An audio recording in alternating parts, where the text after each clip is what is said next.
اللهم صل على محمد وعلى آل محمد كما صليت على إبراهيم وعلى آل إبراهيم إنك حميد مجيد. اللهم بارك على محمد وعلى آل محمد كما باركت على إبراهيم وعلى آل إبراهيم إنك حميد مجيد. أعوذ بالله من الشيطان الرجيم. بسم الله الرحمن الرحيم. الحمد لله رب العالمين الرحمن الرحيم مالك يوم الدين إياك نعبد وإياك نستعين اهدنا الصراط المستقيم صراط الذين أنعمت عليهم غير المغضوب عليهم ولا الضالين.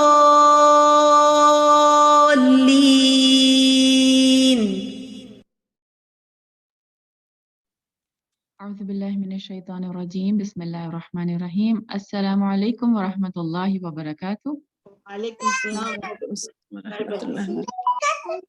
کیسے ہیں آپ سب؟ الحمدللہ روزے کیسے گزر رہے ہیں؟ چند دن رہ گئے ہیں بس اب تو. بہت اچھے. دل کی دھڑکنیں تیز ہو رہی ہیں، اداسی ہو رہی ہے. بے شک. میں اپنی امی سے بھی کل بات کر رہی تھی تو میں ان کو یہ کہہ رہی تھی کہ امی دل کر رہا ہے کہ بس یہ راتیں جو ہے نا یہ تھم جائیں، بس رک جائیں، کہیں جائیں نہیں، کیونکہ دن بھر تو الحمدللہ روزہ ہوتا ہے لیکن کام کاج اور بھاگ دوڑ اتنی ہوتی ہے کہ انسان اس طرح سے فوکس نہیں کر پاتا عبادت کے اوپر نا، کیونکہ اور اتنے سارے کام ہوتے ہیں، بچوں کو لانا لے جانا. لیکن رات کا ٹائم ایسا ہوتا ہے جو آپ کا اور آپ کے رب کا ہوتا ہے، تو اس وقت جو خشوع ہوتا ہے اور جو دل نرم اس وقت ہوتا ہے وہ اور کسی وقت نہیں ہوتا. سبحان اللہ نا. تو بس دل کرتا ہے کہ بس وہ وقت رک جائے اور کہیں آگے نہ بڑھے، اور دل یہ سونے کو بھی دل نہیں کرتا، اور بس دل کرتا ہے بیٹھے رہو اللہ تعالیٰ سے باتیں کرتے رہو اور بس اسی طرح رات گزار دو. سبحان اللہ. اللہ تعالیٰ سے دعا ہے کہ اللہ تعالیٰ ہمیں ڈھیر سارے رمضان جو ہے نا وہ عطا کرے کہ ہم زیادہ سے زیادہ ان سے فائدہ اٹھا سکیں، اس کے وقت کا استعمال کر سکیں. صحیح، آمین. چلیں انشاءاللہ تعالیٰ آج کے سیشن کے لیے ریڈی ہیں سب؟ اسٹارٹ کریں گے حضور محمد صلی اللہ علیہ وسلم کے معمولات اور معاملات سے انشاءاللہ تعالیٰ. نحمده ونصلي على رسوله الكريم اما بعد فاعوذ بالله من الشيطان الرجيم بسم الله الرحمن الرحيم رب اشرح لي صدري ويسر لي امري واحلل عقدة من لساني يفقهوا قولي اللهم فقهنا في الدين اللهم اجعل عملي كله صالحا واجعله لوجهك خالصا ولا تجعل لأحد فيه شيئا اللهم بارك لنا في اوقاتنا آمین یا رب العالمین. چلیں آج آپ مجھے سب سے پہلے یہ بتائیں کہ آپ کو کیا لگتا ہے اس چیز کا کیا فائدہ ہے، یا ہمیں اس چیز سے کیا پتہ چلتا ہے، یہ جو ہم رسول اللہ صلی اللہ علیہ وسلم کی زندگی کے مختلف پہلوؤں کو دیکھ رہے ہیں کہ بحیثیت آپ شوہر کیسے تھے، بحیثیت آپ ساتھی کیسے تھے، اور آپ کس طرح سے کام کرتے تھے، عبادات کیسی تھی، یہ ساری چیزیں جو ہم دیکھ رہے ہیں پڑھ رہے ہیں، اس کا کیا فائدہ نظر آتا ہے؟ لکھ کے آپ لوگ بتائیے. گائیڈ لائنس ملتی ہیں الحمدللہ، اپنے آپ کو بہتر بنا سکیں. بالکل الحمدللہ. Role model. بارک اللہ فیک، ویری گڈ ماشاءاللہ. آپ دیکھیں کہ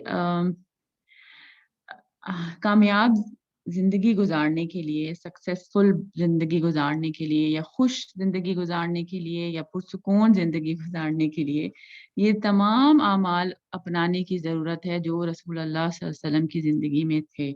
کیوں؟ کیونکہ آپ دیکھیں آپ صلی اللہ علیہ وسلم ہمارے لیے اسوہ حسنہ تھے نا، اور اخلاق کی بلندی پر تھے، اور ان سے اوپر تو کوئی ہے بھی نہیں. بہت ساری کتابیں آج کل کے دور میں بھی آپ دیکھیں لکھی جاتی ہیں کہ کامیاب زندگی کے لیے کیا کیا جائے اور کامیاب کیسے ہو سکتے ہیں. اس طرح کے بہت سارے ٹاپک آپ کو نا ملتے ہیں. لیکن سبحان اللہ وہ سارے کے سارے وہ کیا ہیں؟ وہ انسانوں کے، عام انسانوں کے بنائے ہوئے ہیں نا. انہوں نے اپنی زندگی کے تجربات اور ہو سکتا ہے کچھ دوسرے لوگوں کے تجربات سے وہ پوائنٹس جو ہیں وہ اخذ کیے ہوں اور اس پہ کتابیں لکھی ہوں. ان سے بھی فائدہ ہوتا ہے الحمدللہ. obviously علم چاہے کہیں سے بھی لیا جائے اور کسی بھی طرح کا ہو، وہ فائدہ دیتا ہے آپ کو الحمدللہ، لیکن وہ کمپلیٹ نہیں ہے. کیوں؟ کیونکہ جو لکھنے والے ہیں وہ خود انکمپلیٹ ہیں. ان کا تو خود اخلاق مکمل نہیں ہے، ان کی تو خود کی زندگیاں اعلیٰ نہیں ہیں. لیکن جو رسول اللہ صلی اللہ علیہ وسلم ہیں وہ کون تھے؟ وہ تو پرفیکٹ تھے نا. ان سے زیادہ بزی کوئی نہیں تھا، ان سے زیادہ ذمہ داریاں کسی پہ نہیں تھی، لیکن پھر بھی ان تمام ذمہ داریوں اور فرائض کے باوجود وہ بہترین اخلاق پہ فائز تھے. اللہ سبحانہ تعالیٰ بھی قرآن میں اس چیز کی گواہی دیتے ہیں کہ انک لعلی خلق عظیم، کہ آپ کا جو اخلاق تھا وہ عظیم تھا، بہت بہت بلند تھا. سبحان اللہ. تو جو فائدہ ہمیں آپ صلی اللہ علیہ وسلم کی زندگی کو پڑھ کے، ان کی عادات کو اپنا کے ہمیں جو فائدہ ہو سکتا ہے، وہ کسی اور کی کتابیں پڑھ کے یا کسی اور کے تجربوں سے وہ چیز ہمیں نہیں حاصل ہو سکتی. ہمیں وقتی طور پہ تو فائدہ ہو سکتا ہے، لیکن اگر ہم چاہتے ہیں کہ کوئی چیز ایسی ہو جو ہمارے اندر جڑ پکڑے، تو پھر وہ اس کے لیے ہمیں جو ہے نا وہ رسول اللہ صلی اللہ علیہ وسلم کی طرف ہی رخ کرنا ہے، ورنہ جو ہماری زندگی ہے نا وہ انکمپلیٹ ہی رہے گی. سبحان اللہ. تو اسی سوچ کے ساتھ کہ ہمیں اپنی زندگیوں کو بہتر بنانا ہے، اور پھر سب سے بڑی بات جو ہے اس کا فائدہ کیا ہے کہ ہمیں اجر ملے گا. ہم کوئی سنت اپنائیں گے، چاہے وہ معاملات سے ریلیٹڈ ہو، چاہے وہ عبادات سے ریلیٹڈ ہو، اس کا ہمیں نہ صرف دنیا میں فائدہ ہوگا بلکہ ہمیں اس کا آخرت میں بھی فائدہ ہوگا. اس کا اجر جو ہے نا وہ ہمیں ملے گا. اور باقی اگر ہم کسی اور کو فالو کرتے ہیں تو اس کا ہمیں فائدہ دنیا میں تو ہو سکتا ہے، لیکن آخرت میں اس کا ہمیں کوئی فائدہ کی گارنٹی نہیں ہے. سبحان اللہ. لیکن رسول اللہ کے ساتھ جو معاملہ ہمارا ہے اس سے ہمیں دنیا اور آخرت دونوں جو ہے وہ بہتر ہو جاتی ہے الحمدللہ.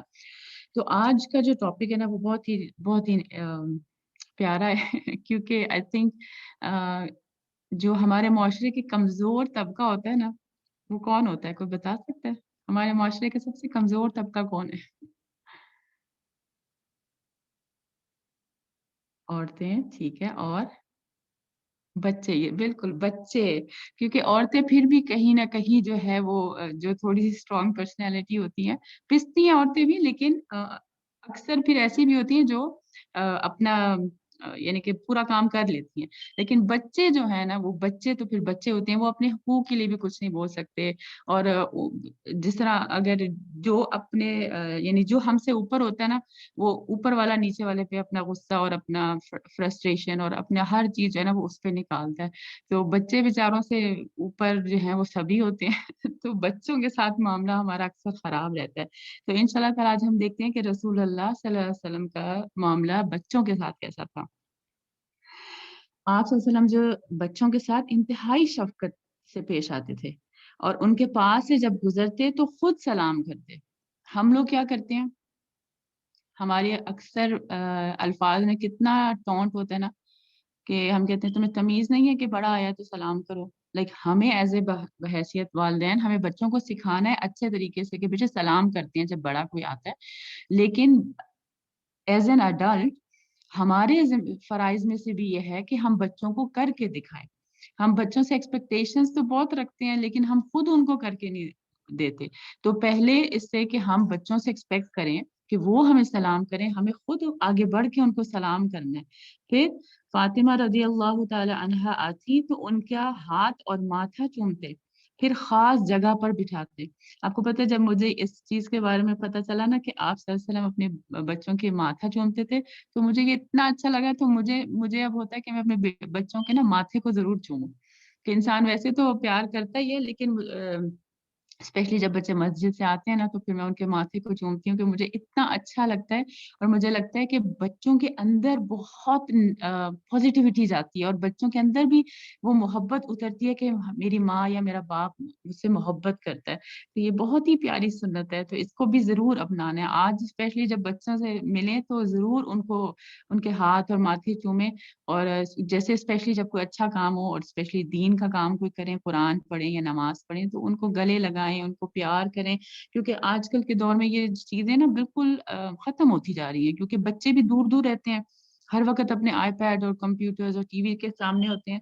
تو ہم لوگ بھی پھر ان سے اس طرح سے کنیکشن نہیں ہمارا بن پاتا. لیکن جو فزیکل ایک ٹچ ہے نا بچوں کے ساتھ ماں باپ کا, وہ ضرور رہنا چاہیے پیار کی شکل میں. پھر اسی طرح حضرت علی رضی اللہ تعالی عنہ, جو حضرت علی کے بیٹے تھے حضرت حسن, ان کے لیے کیا کرتے تھے, اپنی زبان نکالتے تو وہ آپ صلی اللہ علیہ وسلم کو دیکھ کر مسکراتے. یعنی بچوں کے ساتھ بچوں کی سطح پر معاملہ کرتے. کیا کبھی آپ نے سوچا ہوگا کہ رسول اللہ زبان نکال رہے ہیں کسی بچے کے لیے؟ Isn't it amazing؟ ہم سمجھتے ہیں نا کہ اب اگر ہمیں کوئی بڑا عہدہ مل گیا تو بس اب ہمیں ایک اپنا روب قائم رکھنا ہے, لیکن آپ صلی اللہ علیہ وسلم بچوں کے ساتھ بچے ہی بنے رہتے تھے. سبحان اللہ. پھر اس کے بعد بہت امپورٹنٹ آئی تھنک یہ ٹاپک ہے, کیونکہ ہمارا معاملہ جو ہے نا اس سے بالکل برعکس ہوتا ہے. وہ کیا کہ آپ صلی اللہ علیہ وسلم جب نماز پڑھ رہے ہوتے اور حسن اور حسین رضی اللہ تعالی عنہما کھیل رہے ہوتے تو وہ کیا کرتے, آپ کی پیٹھ پر سوار ہو جاتے. اور ہم نے یہ بھی ایک جگہ پڑھا ہوا ہے کہ آپ صلی اللہ علیہ وسلم اپنا سجدہ لمبا کر دیتے. آن دی ادر ہینڈ ہمارا رویہ کیا ہوتا ہے, ہم فوراً بچوں کو پیچھے کرتے ہیں, اور بعض اوقات مائیں جو ہے وہ اونچی اونچی پڑھنے لگ جاتی ہیں, جو بھی یعنی کہ سورہ وغیرہ یا اگر کچھ پڑھ رہی ہیں یا کوئی دعا وغیرہ پڑھی تو اونچی اونچی آواز میں پڑھتی ہیں کہ یہ کنوے کرنے کے لیے کہ مجھے بڑا غصہ آ رہا ہے تو تم پیچھے ہٹ جاؤ مجھ سے. تو یہ کام نہیں کرنا چاہیے, بچوں کو بچہ رہنے دیں. پھر اسی طرح امامہ رضی اللہ تعالی عنہا جو آپ صلی اللہ علیہ وسلم کی نواسی تھی, ان کے ساتھ کیا کرتے تھے, آپ صلی اللہ علیہ وسلم کے وہ کندھے پر سوار ہوتی اور آپ صلی اللہ علیہ وسلم نماز پڑھ رہے ہوتے. اور ہم لوگ کتنا بچوں کو پش کرتے ہیں نا نمازوں سے. اگر کوئی ماں اگر اس سنت پہ عمل کر بھی رہی ہے نا, تو جو ارد گرد بیٹھے ہوتے ہیں نا وہ بیچارے, ان کو چونکہ معلوم نہیں ہوتا تو وہ بچوں کو کھینچنے لگ جاتے ہیں. اچھا اب جب کھینچتے ہیں نا تو بچہ وہ ڈر جاتا ہے, وہ اور ماں کے اوپر یا باپ کے اوپر چڑھنے لگ جاتے ہیں اور پھر ساتھ ساتھ رونا بھی شروع کر دیتے ہیں. تو وہ فائدے کی جگہ الٹا نقصان ہی ہو جاتا ہے. سبحان اللہ. تو اس سے بھی جو ہے نا وہ بچنا چاہیے. اگر بچہ چھوٹا ہے, اس کو سمجھ نہیں ہے, تو کوئی فرق نہیں پڑتا, وہ بچے ماں باپ کے اوپر چڑھ جائیں, آگے آ جائیں, ٹانگوں میں گھس جائیں, کوئی فرق نہیں پڑتا. اس سے بچوں کو کرنے دینا چاہیے تاکہ ان کے اندر بھی نماز کی محبت آئے. بالکل صبر جو ہے نا وہ بہت ضروری ہے. سبحان اللہ. خالی یہ نہیں کہ نماز پڑھتے ہوئے تو ہم صبر کر ہی رہے ہیں کیونکہ ہم باقی چیزوں سے چھوڑ رہے ہیں, لیکن یہ بھی شاید ہمارا ٹیسٹ ہوتا ہے کہ ہم فوکس کے ساتھ پڑھنا چاہتے ہیں لیکن بچے ہمارے اوپر ہوتے ہیں.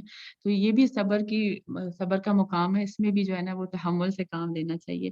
اسی طرح جو ہے وہ لاڈ پیار کرتی ہے بچوں کے ساتھ. حضرت زینب رضی اللہ تعالی عنہا جو حضرت ام سلمہ کی بیٹی تھی, آپ صلی اللہ علیہ وسلم ان کو زوینب کہہ کر پکارتے. یہ بھی کتنی پیاری بات ہے نا. ہم اکثر کیا کہتے ہیں, نام نہیں بگاڑو, کہتے ہیں نا, یہ نام نہیں بگاڑنا چاہیے. بالکل نام بگاڑنا نہیں چاہیے, لیکن کچھ ایسی نام ہوتی ہیں جو ہم پیار سے لوگوں کے رکھ دیتے ہیں, تو اس میں جو ہے کوئی حرج نہیں ہے, ایز لانگ ایز جس کو پکارا جا رہا ہے وہ برا نہیں منا رہا. ٹھیک ہے.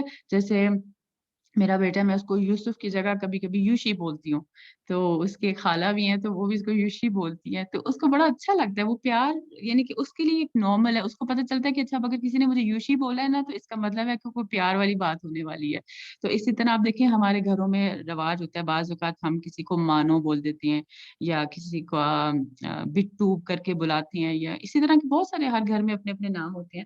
تو اگر کوئی پیار سے کسی کو کچھ کہتا ہے تو اس میں کوئی حرج نہیں ہے, اس میں کوئی گناہ کی بات نہیں ہے. یہ بھی ایک رسول اللہ کی سنت ہے. لیکن جس چیز کا ہمیں خیال رکھنا ہے وہ کیا کہ جس کو ہم پکار رہے ہیں اس کو برا نہ لگے. اگر کوئی پیار والا نام جو آپ نے بہت پیار سے رکھا ہے, لیکن اگر کہنے والے کو وہ پسند نہیں آ رہا تو پھر ہمیں نہیں رکھنا، پھر وہ ہمیں کہنا نہیں ہے، ٹھیک ہے، پھر وہ غلط بات ہو جائے گی کہ ہم کسی کا دل دکھا رہے ہیں اور اس کی مرضی کے خلاف کام کر رہے ہیں، تو ہمیں اس سے بھی بچنا ہے، ٹھیک ہے۔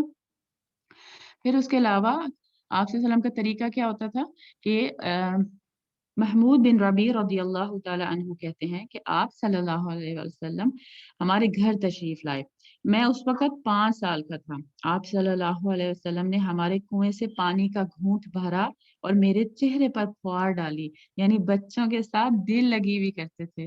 کیا ہم اب ایسا سوچ سکتے ہیں؟ سبحان اللہ۔ ہمارے تو اب میں اکثر سوچتی ہوں یہ وہ چیزیں جو ہمارے بچپن میں ہوتی تھی کہ جب ہم کسی بڑے کے پاس کھڑے ہوتے تھے نا تو وہ پانی ہمارے منہ پہ چھینٹے مار دیتے تھے، لیکن اب اگر ہم یہ بچوں کے ساتھ کریں تو ان کو کتنا غصہ آتا ہے نا، کیونکہ ہم لوگوں نے اپنے آپ کو بہت ڈسٹنس کر لیا ہوا ہے۔ ہمارے جو کنیکشن ہے نا بچوں کے ساتھ، باہر تو آپ چھوڑیں، اپنے سگے اولاد کے ساتھ بھی ہمارا وہ کنیکشن نہیں رہا کہ اگر ہم بچوں کے ساتھ کچھ ایسے معاملات کریں تو ان کو بڑا غصہ چڑھتا ہے، سبحان اللہ۔ تو یہ چھوٹی چھوٹی سنتیں ہیں جو ہے نا وہ اپنانے کی ضرورت ہے، اس سے گھر کا ماحول بھی اچھا ہو جاتا ہے، بچوں کے اندر محبت بھی بڑھتی ہے اور بچے بھی پھر بڑوں پہ ٹرسٹ کرتے ہیں، ان کو لگتا ہے کہ یہ ہمارے اپنے ہیں نا، ورنہ ایک بہت ہی آرٹیفیشل سا اور ایک ڈرائی سا ریلیشن شپ ہو جاتا ہے۔ اور آپ دیکھیں پھر جو بچے بڑے ہوتے ہیں وہ تو ویسے ہی فاصلہ بڑھتا جاتا ہے، تو جیسے جب چھوٹے ہوں تو پھر ان کو خوب پیار محبت اور لاڈ کرنا چاہیے، چومنا چاہیے، بچے خوش ہوتے ہیں اس سے اور ان کے اندر پازیٹیوٹی آتی ہے الحمدللہ۔ اچھا، اس کے بعد ہم دیکھیں گے آج کہ آپ صلی اللہ علیہ وسلم کا ساتھیوں کے ساتھ کیا تعلق تھا، ٹھیک ہے، جن کے ساتھ آپ اٹھتے بیٹھتے تھے، جو ان کے دوست احباب تھے، جن کے ساتھ کام کرتے تھے، ان کے ساتھ آپ کا تعلق کیسا تھا۔ تو اس میں سب سے پہلی جو چیز آتی ہے وہ یہ کہ آپ صلی اللہ علیہ وسلم اپنے ساتھیوں کے درمیان بیٹھتے، کب؟ فجر کی نماز کے بعد مسجد میں، ان کی باتیں سنتے، ان کو کوئی اگر وہ ان کا خواب ہوتا وہ سناتے تھے تو وہ اس کا مطلب بھی بیان کرتے، یعنی کہ یہ کتنی پیاری بات ہے نا۔ آپ دیکھیں خواب ہماری زندگی میں ویسے بھی بہت اہم رول پلے کر رہے ہوتے ہیں، کوئی اچھا خواب ہو یا کوئی برا خواب ہو تو ہم کتنے دن اس کے بارے میں سوچتے ہی رہتے ہیں، تو دل کرتا ہے کسی کو بتائیں، تو رسول اللہ جو تھے وہ فجر کے بعد سب کے خواب سنتے ہوتے تھے اور ان کی تعبیر بتاتے ہوتے تھے، پھر اسی طرح شعر بھی سنتے تھے اور اس پر انعام بھی دیتے ہوتے تھے۔ اچھی شعر و شاعری پسندیدہ ہے، لفظ شعر و شاعری، بیہودہ شعر و شاعری اس کی ہمیں اجازت نہیں ہے، لیکن اچھی شعر و شاعری جس سے آپ کے ایمان بڑھے، جس سے کسی کو فائدہ پہنچے، تو ایسی شعر و شاعری کرنے میں کوئی حرج نہیں ہے، رسول اللہ صلی اللہ علیہ وسلم نے اس کی اجازت دی ہے الحمدللہ۔ پھر اسی طرح بالکل میننگ جو ہے وہ مطلب بہت اچھا ہونا چاہیے، بالکل غنیمت یا صدقہ وغیرہ بھی بانٹتے لوگوں کے درمیان۔ اچھا، پھر اس کے علاوہ ہدیہ بھی قبول کرتے، اگر کوئی تحفہ دیتا تو یہ نہ کہتے نہیں نہیں مجھے تو اس کی ضرورت ہی نہیں ہے، آپ کسی اور کو دے دیں، اکثر لوگ ایسے بھی کرتے ہیں، آپ ان کو تحفہ دیں کہتے ہیں نہیں نہیں اس کی تو ضرورت نہیں تھی، تو نہیں ایسے نہیں کریں، اگر کوئی تحفہ دے تو اس کو قبول کر لے۔ اور تحفے میں آپ کو پتہ ہے سب سے زیادہ ان کو کیا پسند تھی چیز، بتائیں گے کوئی؟ سب سے زیادہ پسندیدہ تحفہ کس چیز کا لگتا تھا آپ صلی اللہ علیہ وسلم کو؟ خوشبو کا، ویری گڈ، بارک اللہ۔ تو اب نیکسٹ ٹائم کسی کو تحفہ دینا خوشبو کا، یا کسی کو تحفہ دینا ہو تو خوشبو کا تحفہ دیں، یہ سوچ کے کہ یہ رسول اللہ کی سنت تھی، ان کو پسند تھا، تو آپ وہی چیز خوبصورت جو ہے نا وہ دوسروں کو دیں، تو اس پہ بھی ان شاء اللہ تعالیٰ آپ کو اجر ملے گا۔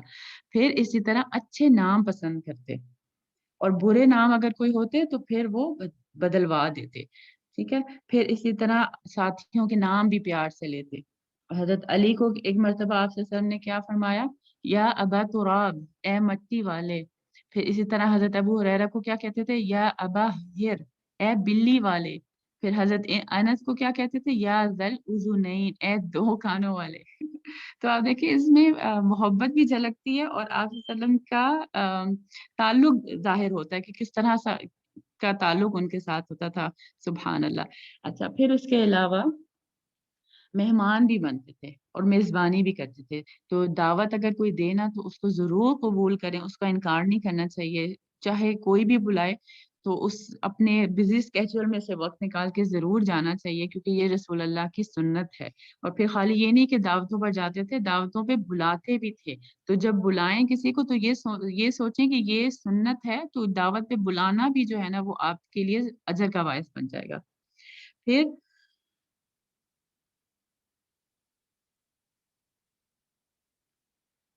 کسی بھی قسم کی دعوت ہوتی ہے نا، جیسے بھی ہم نے بات کی، اگر کوئی غلام بھی اگر جو کی روٹی، آپ کو پتا جو کی روٹی بڑی سخت ہوتی ہے، تو اگر اس کے لیے بھی کوئی بلاتا تھا نا، تو آپ صلی اللہ علیہ وسلم اس کو شرف قبولیت بخشتے اور فرماتے اگر مجھے ایک کھر یا دستی پر کھانے کی دعوت دی جائے تو وہ بھی قبول کروں گا۔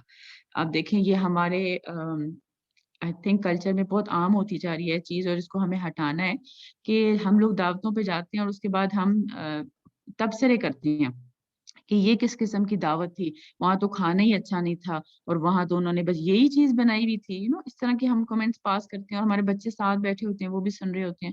تو ان چیزوں سے بھی بچنا چاہیے کہ یہ نہیں دیکھنا چاہیے کہ کسی نے کیا دیا، یہ دیکھیں کہ کس خلوص سے اس نے آپ کو دعوت دی ہے، تو اس خلوص کی قدر کرنی چاہیے۔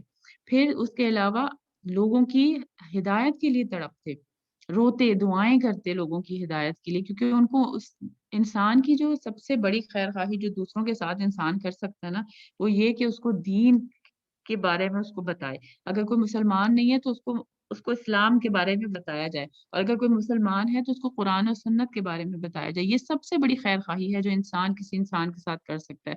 تو آپ سے صلی اللہ علیہ وسلم سے بڑھ کے تو کوئی خیر خواہ تھا ہی نہیں کسی کا۔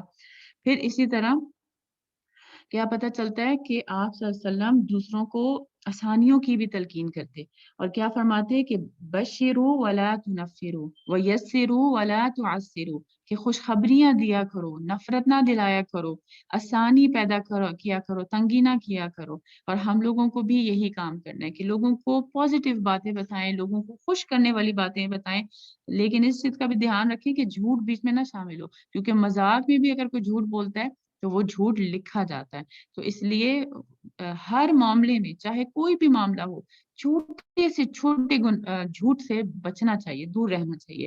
لوگوں کے لیے خوشیاں بانٹنی چاہیے اور آسانیاں پیدا کرنی چاہیے۔ دیکھیں کہ آپ کسی کے لیے کیسے آسانی کر سکتے ہیں۔ کسی کو کوئی چیز گر گئی ہے، فوراً آگے بڑھ کے اس کو اٹھا دیں، اس کے لیے یہ آسانی ہو جائے گی۔ بعض کا شاپنگ سینٹر میں کوئی بوڑھی خاتون ہو سکتی ہے جو کسی اونچی آئل سے کچھ اتارنا چاہتی ہو شیلف سے، آپ آگے بڑھ کے اس کو کر دیں۔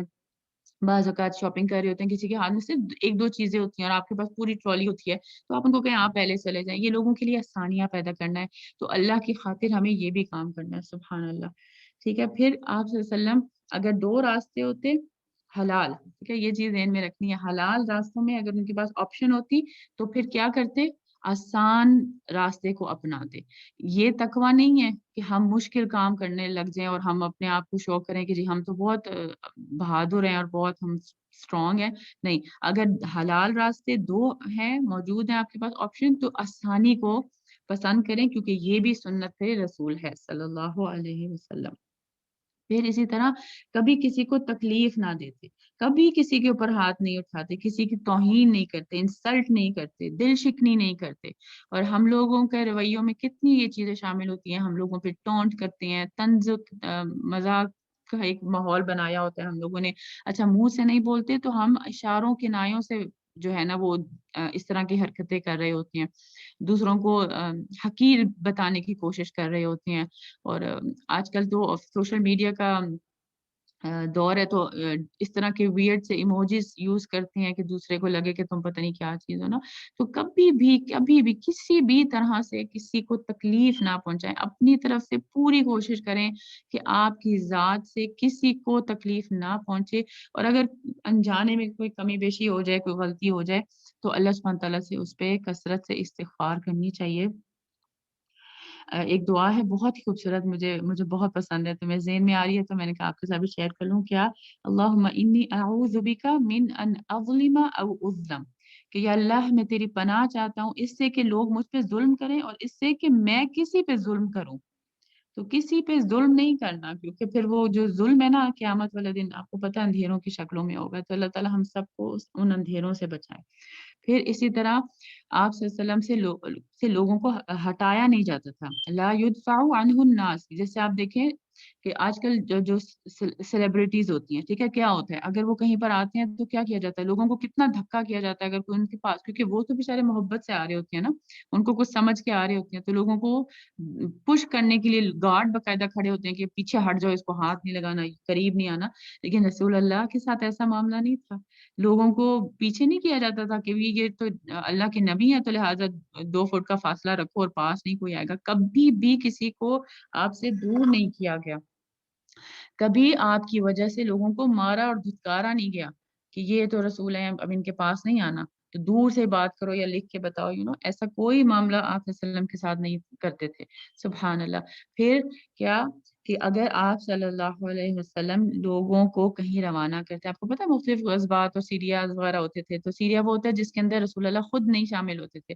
تو اگر کہیں پہ کسی مہم پہ بھیجتے یا کسی اور بھی کام کے لیے کہیں بھیجتے تو خالی یہ نہیں کہتے تھے کہ چلو جاؤ وہاں پہ جا کے یہ کام کر لو، نہیں، بلکہ ان کے لیے دعائیں کرتے اور ان کو نصیحت کرتے ان کو کہ ان کو کیا چیز فائدہ دے سکتی ہے، کس طرح سے معاملہ کرنا چاہیے. جیسے ہم نے یہ پڑھا نا یسروا ولا تنفروا، تو یہ بھی صحابہ کو ایک خاص جگہ پہ رسول اللہ صلی اللہ علیہ وسلم نے بھیجا تھا، تو یہ ان کو نصیحت کر رہے تھے کہ تم لوگوں نے لوگوں کو خوشخبریاں دینی ہیں، آسانیاں کرنی ہیں، اور پھر دعائیں مانگتے ہیں ان کے لیے. سبحان اللہ. تو کتنی ساری چیزیں ہیں نا جو ہمیں رسول اللہ کی زندگی سے اپنانی ہے. سنتیں صرف یہ نہیں ہے کہ ہم بیٹھ کے پانی پی لیں یا ہم دایاں ہاتھ استعمال کریں، یہ تو سنتیں ہیں الحمدللہ، اور یہ تو ہم بچپن سے سنتے آ رہے ہیں نا. لیکن یہ جو معاملات ہیں نا آپ صلی اللہ علیہ وسلم کی، یہ بھی سنتیں ہیں اور ہمیں یہ بھی اپنانی ہے اسی طرح جس طرح ہم باقی سنتیں اپناتے ہیں. ان کو حقیر نہیں سمجھنا. تو اللہ سبحانہ تعالیٰ سے دعا ہے کہ اللہ تعالیٰ ہم سب کو صحیح طور پہ رسول اللہ کی پیروی کرنے والا، اتباع کرنے والا بنا دے. آمین یا رب العالمین.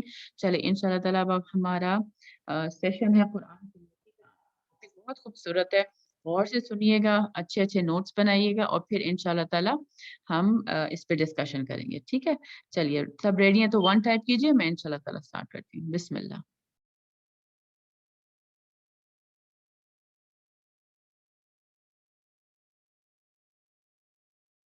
السلام علیکم ورحمۃ اللہ وبرکاتہ. نحمده ونصلی علی رسولہ الکریم. اما بعد فاعوذ باللہ من الشیطان الرجیم. بسم اللہ الرحمن الرحیم. رب اشرح لی صدری ویسر لی امری واحلل عقدۃ من لسانی یفقہوا قولی. ويطعمون الطعام على حبه مسكينا ويتيما وأسيرا إنما نطعمكم لوجه الله لا نريد منكم جزاء ولا شكورا. وَيُطْعِمُونَ الطَّعَامَ عَلَى حُبِّهِ مِسْكِينًا وَيَتِيمًا وَأَسِيرًا إِنَّمَا نُطْعِمُكُمْ لِوَجْهِ اللَّهِ لَا نُرِيدُ مِنْكُمْ جَزَاءً وَلَا شُكُورًا. اور وہ کھانا کھلاتے ہیں اس کی محبت میں مسکین اور یتیم اور قیدی کو، اور کہتے ہیں ہم تو صرف اللہ کے چہرے کی خاطر تمہیں کھلاتے ہیں، نہ تم سے کوئی بدلہ چاہتے ہیں اور نہ شکریہ. دنیا میں 2 طرح کے لوگ پائے جاتے ہیں. ایک وہ جو صرف اپنے بارے میں سوچتے ہیں، اپنے مفاد کے سوا کسی اور چیز کی خبر نہیں رکھتے. وہ صرف ان کاموں میں دلچسپی رکھتے ہیں جس میں ان کا کوئی ذاتی فائدہ ہو. ایسے لوگ احساس سے عاری اور بے رحم ہوتے ہیں. دوسری طرف وہ لوگ بھی ہیں جو خود ضرورت مند ہوتے ہوئے بھی دوسروں کی ضرورت پہلے پوری کر دیتے ہیں، اپنی ذات پر دوسروں کو ترجیح دیتے ہیں. دوسروں کو پہنچنے والی تکلیف انہیں گراں گزرتی ہے. اپنے جذبات کے ساتھ دوسروں کے جذبات کا بھی لحاظ رکھتے ہیں. ایسے لوگ اس زمین پر اللہ کی مخلوق کے لیے نعمت ہیں. جب کسی کے اندر حقیقی ایمان پیدا ہو جاتا ہے تو اس کا اظہار اسی شکل میں ہوتا ہے کہ وہ کسی شکریہ اور بدلے کا انتظار کیے بغیر دوسروں کے ساتھ جو بھلائی وہ کر سکتا ہے کر گزرتا ہے. ایسے ہی لوگ اللہ کے محبوب ہیں جو اس سے محبت کرتے ہیں اور اس کی محبت میں ہر پسندیدہ کام کرنے کے لیے تیار ہو جاتے ہیں. ان کی کمائی میں کمزوروں کا حق ہوتا ہے، اور جو دوسروں کے ساتھ بھلائی کرتا ہے وہ یقیناً خیر ہی خیر پاتا ہے.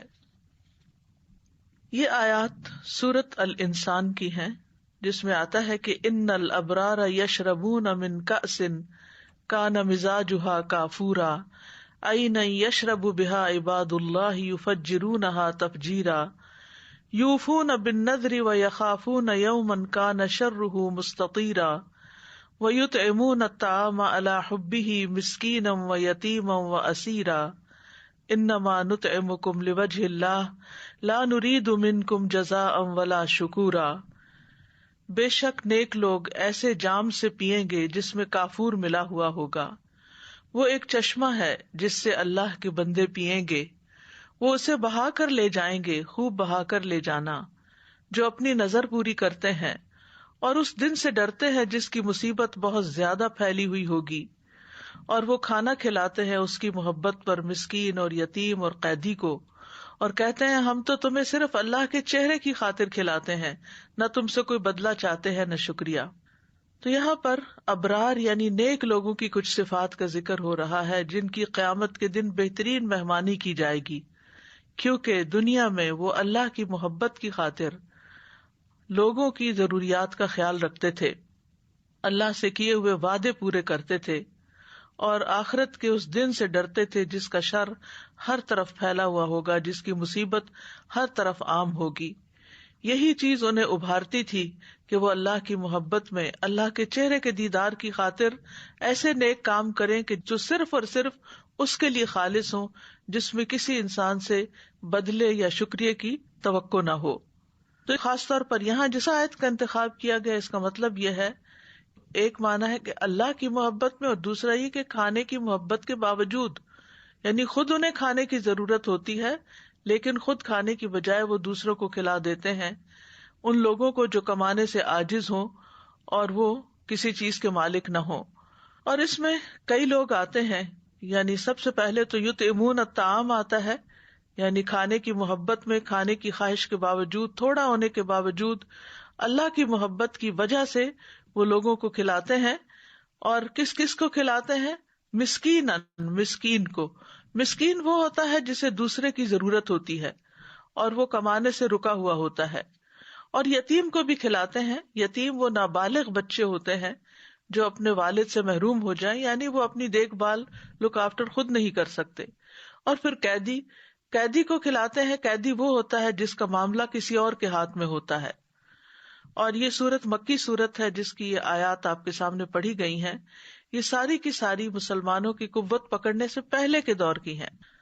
اور قیدی کے بارے میں یہ اقوال بھی پائے جاتے ہیں کہ اس سے مراد مسلمان قیدی ہیں، یہ بھی معنی کیا جاتا ہے کہ اس سے مراد غلام ہیں، اور یہ بھی ہے کہ وہ مسلمان جو مشرکین کے قیدی ہیں، یعنی مشرکوں کے پاس قید کر دیے گئے ہیں. اور پھر ایک معنی یہ بھی کیا گیا ہے کہ ناقص العقل قیدی ہیں، یعنی قید ہونے کی وجہ سے وہ خبتی اور مجنون ہو گئے ہیں اور ان کو اپنا بھی ہوش نہیں، لہذا ان کی ضروریات پوری کرتے ہیں. اور اس کے علاوہ آج کل آپ دیکھیں کہ جیسے بہت سے لوگ کرونا وائرس کی وجہ سے آئسولیشن میں ہیں، خصوصاً وہ لوگ جو اس سے افیکٹ ہوئے ہیں، جو بیمار ہیں، جو اپنے آپ کو خود بھی لک آفٹر نہیں کر سکتے اور دوسرے لوگ بھی ان تک نہیں پہنچ سکتے. پھر نہ صرف یہ کہ وہ خود ضرورت مند ہو جاتے ہیں بلکہ ان کے جو متعلقین ہیں، ان کے جو بچے ہیں، جن کے وہ ذمہ دار ہیں، وہ بھی شدید ضرورت مند ہو جاتے ہیں. تو قیدی سے مراد صرف وہی شخص نہیں ہو سکتا جو کسی جیل میں پڑا ہوا ہو آج کے دور میں، یا کسی خاص غلامی کا شکار ہو، یا کسی کی گردن پکڑی ہوئی ہو. اس سے مراد وہ لوگ بھی ہو سکتے ہیں کہ جو اس طرح ریسٹرکٹیڈ ہیں کہ جو نہ کما سکتے ہیں، نہ پکا سکتے ہیں، نہ کھلا سکتے ہیں. تو جو بھی ایسے ضرورت مندوں کو کھلائے گا وہ اللہ تعالیٰ کی محبت پائے گا. اور کھانے کا خاص طور پر ذکر کیوں کیا گیا؟ کیونکہ کھانا کھلانا جو ہے وہ کرم نوازی، سخاوت اور ایثار کی علامت ہے کہ کسی شخص کے اندر قربانی کا جذبہ پایا جاتا ہے کہ وہ اپنی محبوب چیز کو دوسرے کو دیتا ہے. اور پھر یہاں پر ان کا جو کہنا ہے انما نطعمکم لوجہ اللہ، کہ ہم تو تمہیں صرف لوجہ اللہ کھلاتے ہیں، اللہ کے چہرے کی خاطر. اس سے پتہ چلتا ہے کہ ان کے اندر کتنا شدید اخلاص ہے کہ وہ دنیا کا کوئی صلہ اور کوئی بدلہ، حتیٰ کہ شکریہ کے الفاظ بھی نہیں چاہتے، بلکہ اللہ سبحانہ تعالیٰ کی محبت چاہتے ہیں، اللہ کی رضا چاہتے ہیں، قیامت کے دن اللہ تعالیٰ کا دیدار چاہتے ہیں. لا نرید منکم جزاء ولا شکورا، ہم تم سے کوئی بدلہ اور شکریہ نہیں چاہتے. مطلب یہ ہے کہ ہم تو اللہ سے بدلہ چاہتے ہیں، کیونکہ اللہ تعالیٰ جو بدلہ دے سکتا ہے وہ بدلہ تو کوئی اور دے ہی نہیں سکتا. یعنی یہ وہ لوگ ہیں جو لوگوں سے تعریف نہیں چاہتے، لوگوں سے ایکنالجمنٹ نہیں چاہتے، لوگوں سے بدلہ نہیں چاہتے، اور نہ یہ چاہتے ہیں کہ کوئی اس پہ تعریف کرے. جیسے بعض خواتین کی عادت ہوتی ہے کہ کھانا پکایا اگر کھانے والے تعریف نہ کریں تو وہ اس پر مائنڈ کر جاتی ہیں، اور اسی وجہ سے ہم دیکھتے ہیں کہ جو ہی کھانے کی ٹیبل پر لوگ مہمان بیٹھتے ہیں تو وہ عموماً پسند ہو یا نہ پسند ہو پکانے والے کی یا گھر والے کی تعریف کرنا شروع کر دیتے ہیں، کیونکہ اس تعریف کے سبھی کے کان منتظر ہوتے ہیں. لیکن جو خالص لوجہ اللہ کہلاتا ہے اس کو اس تعریف سے بھی گھبراہٹ ہوتی ہے، وہ تعریف بھی نہیں چاہتا، کیونکہ جو اللہ کے مخلص بندے ہوتے ہیں وہ اللہ کے علاوہ کسی اور کی قدردانی کے محتاج نہیں ہوتے، اور یہی ان کے اخلاص کی سچائی ہوتی ہے. اور اسی طرح وہ یہ بھی نہیں کہتے کہ آپ ہمارے لیے دعا کریں، کیونکہ دعا بھی احسان کے بدلے کی ایک قسم ہے، لیکن اس کا یہ مطلب نہیں کہ تعریف کرنی نہیں چاہیے یا شکریہ ادا نہیں کرنا چاہیے یا یہ کہ دعا نہیں دینی چاہیے. جو ریسیپینٹ ہے اس کو یہ تمام کام کرنے چاہیے، اس کو شکریہ بھی ادا کرنا چاہیے، جزاک اللہ بھی کہنا چاہیے، اور کسی نہ کسی شکل میں اس احسان کا بدلہ بھی دینا چاہیے. لیکن اگر کوئی نہ دے سکتا ہو تو پھر اس پر کوئی حرف نہیں. تو اللہ سبحانہ وتعالیٰ ان کے دلوں کے حال کی تعریف کر رہے ہیں، یعنی صرف ان کی تعریف نہیں بلکہ ان کے دلوں کا حال بیان کر رہے ہیں کہ ان کے دل میں کیا ہے، کہ انما نطعمکم لوجہ اللہ.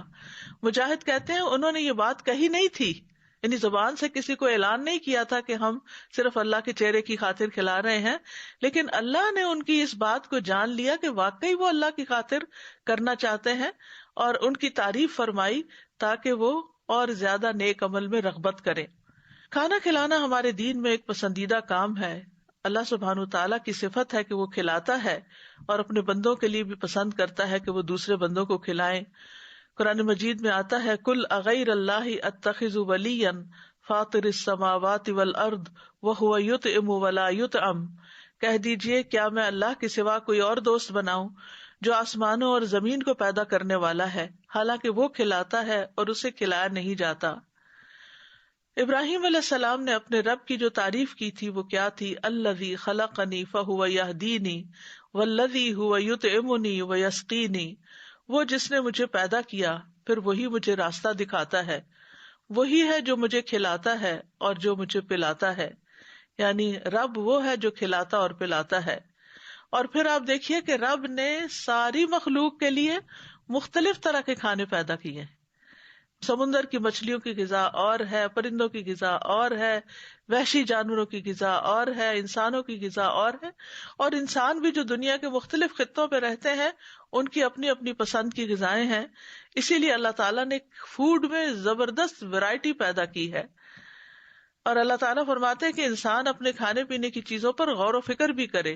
فَلْيَنظُرِ الْإِنسَانُ إِلَىٰ طَعَامِهِ أَنَّا صَبَبْنَا الْمَاءَ صَبًّا ثُمَّ شَقَقْنَا الْأَرْضَ شَقًّا فَأَنبَتْنَا فِيهَا حَبًّا وَعِنَبًا وَقَضْبًا وَزَيْتُونًا وَنَخْلًا وَحَدَائِقَ غُلْبًا وَفَاكِهَةً وَأَبًّا مَتَاعًا لَكُمْ وَلِأَنْعَامِكُمْ. انسان کو چاہیے کہ وہ اپنے کھانے کی طرف دیکھے. ہم نے ہی اوپر سے پانی برسایا، یعنی کیسے انتظام کیا، پھر عجیب طرح سے زمین کو پھاڑا تو اس میں سے ہم نے اناج اگایا اور انگور اور ترکاریاں اور زیتون اور کھجور اور گھنے باغات اور پھل اور چارہ بھی اگایا. یہ سب کچھ تمہارے اور تمہارے مویشیوں کے لیے زندگی کا سامان ہے. کیونکہ کھانا اس لیے بھی بڑا عام ہے کہ اس پر انسان کی زندگی قائم ہے. انسان نہ کھائے بھوکا رہے تو بھوک سے موت بھی واقع ہو سکتی ہے. پھر اسی طرح اللہ سبحانہ تعالیٰ نے مختلف طرح کی غذائیں ہمیں فراہم کی اور دوسروں کو کھلانے کا بھی حکم دیا. وہی تو ہے جس نے دونوں طرح کے باغات پیدا کیے، ایک وہ جن کی بیلیں چھپروں پہ چڑھائی جاتی ہیں، دوسرے وہ درخت جو خود اپنے تنے پہ کھڑے ہوتے ہیں. نیز کھجوریں اور کھیتیاں پیدا کی جن سے کئی طرح کے معقولات حاصل ہوتے ہیں. نیز اس نے زیتون اور انار پیدا کیے جن کے پھل اور مزے ملتے جلتے بھی ہوتے ہیں اور مختلف بھی.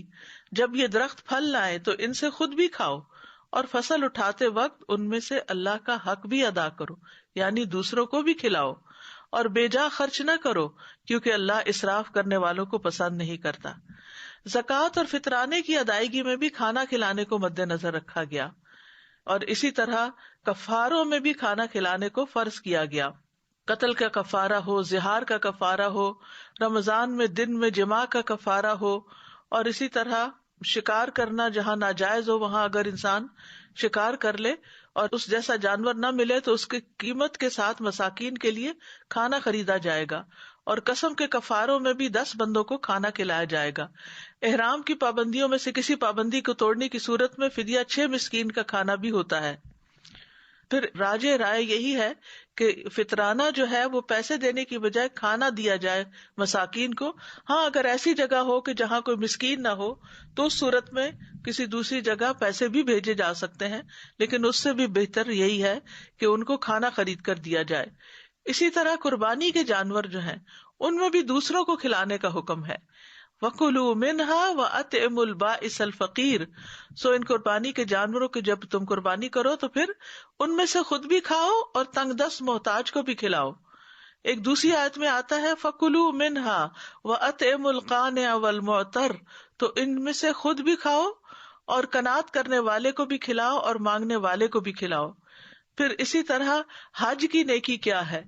آپ صلی اللہ علیہ وسلم نے فرمایا بر الحج اطعام الطعام و طیب الکلام، حج مبرور وہ ہے جس میں کھانا کھلایا جائے، یعنی صرف اپنے کھانے کی فکر نہ کی جائے، اپنے آس پاس کے ساتھیوں کو بھی کھلایا جائے اور اچھی گفتگو کی جائے، کیونکہ وہاں ظاہر ہے کہ مشقت کا سفر ہے تو پھر انسان بعض اوقات اریٹیٹ ہو کر دوسرے پہ غصے کا اظہار بھی کر دیتا ہے، تو اس سے بچا جائے۔ پھر اسی طرح قیامت کے دن اصحاب الیمین جو دائیں ہاتھ والے ہیں ان کی جو صفت قرآن مجید میں بتائی گئی ہے وہ کیا ہے؟ فَلَقْتَحَمَ الْعَقَبَةَ وَمَا أَدْرَاكَ مَا الْعَقَبَةُ فَكُّ رَقَبَةٍ او اطعام فی یوم ذی مسغبہ یتیما ذا مقربہ او مسکینا ذا متربہ ثم کان من الذین آمنوا وتواصوا بالصبر وتواصوا بالمرحمہ اولئک اصحاب المیمنہ۔ پھر بھی وہ مشکل گھاٹی میں نہ گھسا، اور تجھے کس چیز نے معلوم کرایا کہ وہ مشکل گھاٹی کیا ہے؟ وہ گردن چھڑانا ہے، یعنی کسی قیدی کو آزاد کرانا ہے، یا کسی بھوک والے دن میں کھانا کھلانا ہے، کسی قرابت والے یتیم کو یا مٹی میں ملے ہوئے مسکین کو۔ پھر یہ ہو کہ وہ ان لوگوں میں سے ہو جو ایمان لائے اور جنہوں نے ایک دوسرے کو صبر کی وصیت کی اور ایک دوسرے کو رحم کرنے کی وصیت کی، یہی لوگ دائیں ہاتھ والے ہیں۔ ایمان اور مسکین کو کھانا کھلانے کا باہم گہرا تعلق ہے، کیونکہ ایمان والے مساکین کو کھانا کھلاتے ہیں، جبکہ جو ایمان نہیں رکھتے وہ مسکین کو کھانا کھلانے کی ترغیب نہیں دیتے۔ انہ کان لا یؤمن باللہ العظیم ولا یحض علی طعام المسکین، بلا شبہ وہ عظمت والے اللہ پر ایمان نہیں رکھتا تھا، یہ جہنم میں جانے والوں کی خصوصیت بتائی گئی ہے، اور نہ مسکین کو کھانا کھلانے کی ترغیب دیتا تھا۔ ارأیت الذی یکذب بالدین، کیا آپ نے دیکھا اس شخص کو جو دین کو جھٹلاتا نہیں، جس کا ایمان کوئی نہیں؟ فذلک الذی یدعو الیتیم، یہ وہ شخص ہے جو یتیم کو دھکے دیتا ہے، ولا یحض علی طعام المسکین، اور مسکین کو کھانا کھلانے کی ترغیب نہیں دیتا۔ ابو درداء اپنی بیوی کو مساکین کی وجہ سے زیادہ شوربہ بنانے کی ترغیب دیتے تھے۔ وہ کہتے تھے ہم نے ایمان لانے کے ساتھ آدھی زنجیر اتار پھینکی ہے، یعنی جہنم والوں کو جس زنجیر میں جکڑا جائے گا، کیا ہم باقی آدھی بھی نہ اتار پھینکیں؟ اور یہ بات انہوں نے اسی آیت سے اخذ کی تھی کہ باقی کھانا کھلا کے اس زنجیر کو نکلوا دیں۔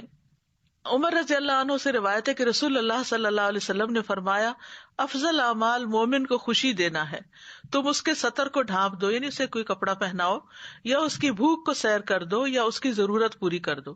اب پچھلی باتیں تو مساکین، یتیموں وغیرہ کے لیے تھی، لیکن اب کسی بھی مومن کے ساتھ کوئی اچھا معاملہ کرنا اس میں آ جاتا ہے، حتیٰ کہ اپنے گھر والوں کے ساتھ بھی۔ اور خواتین اس لحاظ سے بہت خوش قسمت ہیں کہ ان کے ہاتھوں کھانا پکتا ہے اور ان کے بچے کھاتے ہیں، یہ بہت بڑی نیکی ہے۔ یعنی مردوں کے لیے تو باہر جا کے جہاد کرنا اور بڑے بڑے کام کرنا ہے، لیکن خواتین اگر صبر کے ساتھ، خوشی کے ساتھ اپنے گھر میں خود اپنے ہاتھوں سے کھانا پکا کر خود بھی کھاتی ہیں، بچوں کو بھی کھلاتی ہیں، ہمسایہ کو بھی خیال کرتی ہیں، عزیزوں رشتہ داروں کا بھی خیال کرتی ہیں، تو یہ ان کے حق میں بھی بہت بڑی نیکی ہے، کیونکہ یہ افضل اعمال میں سے ہے۔ مومن کو خوشی دینا، اس کے سطر کو ڈھانپنا اور اس کی بھوک دور کرنا یا اس کی کوئی ضرورت پوری کرنا۔ مناوی کہتے ہیں کہ تم میں سب سے بہترین لوگ وہ ہیں جو اپنے بھائیوں، اپنے پڑوسیوں، اپنے فقراء اور مساکین کو کھانا کھلاتے ہیں، کیونکہ جسم کا دار و مدار کھانے پر ہے اور اس میں ہر جاندار چیز کی زندگی ہے۔ اسی طرح بھوکے کو کھانا کھلانے کا حکم ہے۔ نبی صلی اللہ علیہ وسلم نے فرمایا، بھوکے کو کھانا کھلاؤ، بیمار کی تیمارداری کرو اور قیدی کو رہائی دلاؤ۔ ایک اور جگہ پر بھی محبوب اعمال کا جو ذکر آیا، اس میں ابن عمر کہتے ہیں کہ ایک آدمی نبی صلی اللہ علیہ وسلم کے پاس آیا اور کہا، اے اللہ کے رسول، کون سے لوگ اللہ کو زیادہ محبوب ہیں اور کون سے اعمال اللہ کو زیادہ پسند ہیں؟ تو رسول اللہ صلی اللہ علیہ وسلم نے فرمایا، وہ لوگ اللہ کو زیادہ محبوب ہیں جو دوسرے لوگوں کے لیے سب سے زیادہ فائدہ مند ہو، یعنی جو دوسروں کو فائدہ پہنچائیں۔ اور اللہ عز و جل کے نزدیک سب سے زیادہ پسندیدہ اعمال یہ ہے، کسی مسلمان کو خوش کرنا، یا کسی کی تکلیف دور کر دینا، یا اس کا قرضہ ادا کر دینا اور اس سے بھوک کو دور کر دینا، یعنی کھانا کھلانا۔ اسی طرح ایک اور جگہ پر بہترین لوگوں کے بارے میں آتا ہے۔ حمزہ بن صہیب اپنے والد سے روایت کرتے ہیں کہ عمر رضی اللہ عنہ نے صہیب سے کہا، تم اچھے آدمی ہو، کاش 3 صفات تم میں نہ ہوتی۔ صہیب نے کہا، وہ کون سی ہیں؟ عمر رضی اللہ عنہ نے کہا، تم نے کنیت رکھی ہوئی حالانکہ تمہاری اولاد نہیں، تم عرب کی طرف منسوب ہو حالانکہ تم رومی ہو، تم کھانا کھلانے میں اسراف سے کام لیتے ہو۔ صہیب نے کہا، آپ کا یہ اعتراض کہ میں نے کنیت رکھی ہوئی حالانکہ میرا کوئی لڑکا نہیں، تو اس کا جواب یہ ہے کہ رسول اللہ صلی اللہ علیہ وسلم نے خود میری کنیت ابو یحییٰ رکھی تھی۔ آپ کا دوسرا اعتراض کہ میں نے اپنے آپ کو عربوں کی طرف منسوب کر رکھا ہے حالانکہ میں ان میں سے نہیں، رومی ہوں، تو اس کا جواب یہ ہے کہ میں قبیلہ نمر بن قاصد سے ہوں، رومیوں نے مجھے موصل سے قید کر لیا تھا، میں اس وقت نوجوان تھا اور اپنا نسب پہچانتا تھا۔ اور آپ کا یہ اعتراض کہ میں کھانا کھلانے میں اسراف کرتا ہوں، یعنی کھانا زیادہ کھلاتا ہوں، تو میں نے خود رسول اللہ صلی اللہ علیہ وسلم کو فرماتے ہوئے سنا، تم میں سے بہترین شخص وہ ہے جو کھانا کھلائے۔ پھر اسی طرح ہر جگر والے کو کھلانے پلانے پہ اجر ہے، چاہے وہ انسان ہو، چاہے وہ حیوان ہو، کوئی بھی مخلوق ہو۔ عبداللہ بن عمر رضی اللہ عنہ سے مروی ہے کہ ایک شخص رسول اللہ صلی اللہ علیہ وسلم کی خدمت میں حاضر ہوا اور عرض کیا کہ میں اپنے حوض میں پانی کھینچ رہا ہوتا ہوں، یہاں تک کہ جب میں اسے اپنے اونٹ کے لیے بھر لیتا ہوں تو کسی اور کا اونٹ آ جاتا ہے، میں اسے بھی پانی پلا دیتا ہوں، تو کیا اس پہ مجھے کچھ اجر ملے گا؟ تو رسول اللہ صلی اللہ علیہ وسلم نے فرمایا، بے شک ہر پیاسی جان کے ساتھ ہمدردی کرنے کا اجر ہے، یعنی ہر ایک جو ضرورت مند ہے اس کے ساتھ، یعنی کوئی بھی ہو، چاہے اونٹی ہو یا انسان ہو یا کوئی بھی۔ پھر کھانا کھلانا صدقہ بھی ہے۔ نبی صلی اللہ علیہ وسلم نے فرمایا، تمہارا اپنے آپ کو کھانا کھلانا، یعنی خود پکا کے کھانا، یہ بھی صدقہ ہے۔ تمہارا اپنے بیٹے کو کھلانا تمہارے لیے صدقہ ہے، تمہارا اپنی بیوی کو کھلانا تمہارے لیے صدقہ ہے، تمہارا اپنے خادم کو کھلانا تمہارے لیے صدقہ ہے۔ یعنی انسان کسی کو بھی کھانا کھلائے، چاہے اپنے گھر والوں کو کھلائے، تو وہ بھی اس کے لیے ثواب کا باعث ہوتا ہے۔ کھانا اللہ کے پاس ذخیرہ ہوتا ہے اور بہت بڑا ہو جاتا ہے۔ حضرت عائشہ سے مروی ہے کہ رسول اللہ صلی اللہ علیہ وسلم نے فرمایا، بے شک اللہ تم میں سے ہر ایک کی کھجور اور لقمے کو، یعنی کھانے کا لقمہ، اس طرح بڑھاتا ہے، یعنی جب وہ لقمہ تم کسی کو کھلاتے ہو تو اس کو اتنا گرو کرتا ہے جیسے تم میں سے کوئی آدمی اپنے گھوڑے کے بچھیرے کو بڑھاتا ہے، یہاں تک کہ وہ احد پہاڑ کے برابر ہو جاتا ہے۔ حتیٰ کہ معمولی چیز کھلانے پر بھی اجر ہے۔ رسول اللہ صلی اللہ علیہ وسلم نے فرمایا، اپنے اور آگ کے درمیان میں آڑ بناؤ، اپنے اور آگ کے بیچ میں آڑ بناؤ، خواہ ایک کھجور کے ٹکڑے سے ہی کیوں نہ، یعنی اس کو ہی صدقہ کیوں نہ کر کے۔ سعید بن جبیر کہتے ہیں کہ مسلمان یہ سمجھتے تھے کہ تھوڑی چیز دینے پہ ان کو اجر نہیں ملے گا، تو جب ان کے دروازے پر مسکین آ جاتا تو وہ کھجور دینے یا روٹی کا ٹکڑا دینے یا اخروٹ دینے کو قلیل سمجھتے تھے کہ یہ تو چھوٹی سی چیز ہے، یہ کیا دینا، اور وہ سائل کو ایسے ہی واپس کر دیتے تھے اور کہتے تھے کہ کچھ نہیں، ہمیں صرف اسی چیز کے صدقہ کرنے پر اجر دیا جاتا ہے جو ہم خود پسند کرتے ہیں۔ پس اللہ کا یہ فرمان نازل ہوا، فَمَن يَعْمَلْ مِثْقَالَ ذَرَّةٍ خَيْرًا يَرَهُ، پس اللہ نے ان کو نیکی کے قلیل عمل کرنے پر بھی رغبت دلائی کہ وہ یہ عمل بھی کر سکتے ہیں، کیونکہ ہو سکتا ہے یہی زیادہ کر دیا جائے، یعنی وہ ایک لقمہ ہی، ایک کھجور ہی تمہارے لیے بڑھا کے احد پہاڑ برابر کر دی جائے، تو اس لیے چھوٹی چیز کو بھی حقیر نہ سمجھو۔ بہت دفعہ ایسا ہوتا ہے نا کہ کوئی تو ضرورت مند ہوتا ہے اور ہم شرما جاتے ہیں کہ یہ بھی کوئی دینے کی چیز ہے، حالانکہ ہو سکتا ہے دوسرے کو اسی چیز سے ہی فائدہ ہو جائے۔ پھر اسی طرح کھانے میں دوسروں کو شامل کر لینے سے برکت ہو جاتی ہے۔ وحشی بن حرب اپنے والد اور دادا سے روایت کرتے ہیں، ایک مرتبہ ایک شخص نے نبی صلی اللہ علیہ وسلم سے کہا، ہم کھانا تو کھاتے ہیں لیکن ہم سیر نہیں ہوتے۔ آپ نے فرمایا، شاید تم الگ الگ کھاتے ہو، اپنے کھانے پہ جمع ہو جایا کرو، یعنی اکٹھے بیٹھ کے کھایا کرو، اور کھانے کے وقت اللہ کا نام لیا کرو، وہ تمہارے لیے اس کھانے میں برکت ڈال دے گا، یعنی بسم اللہ پڑھ کے کھاؤ تو تھوڑا بھی پورا ہو جائے گا۔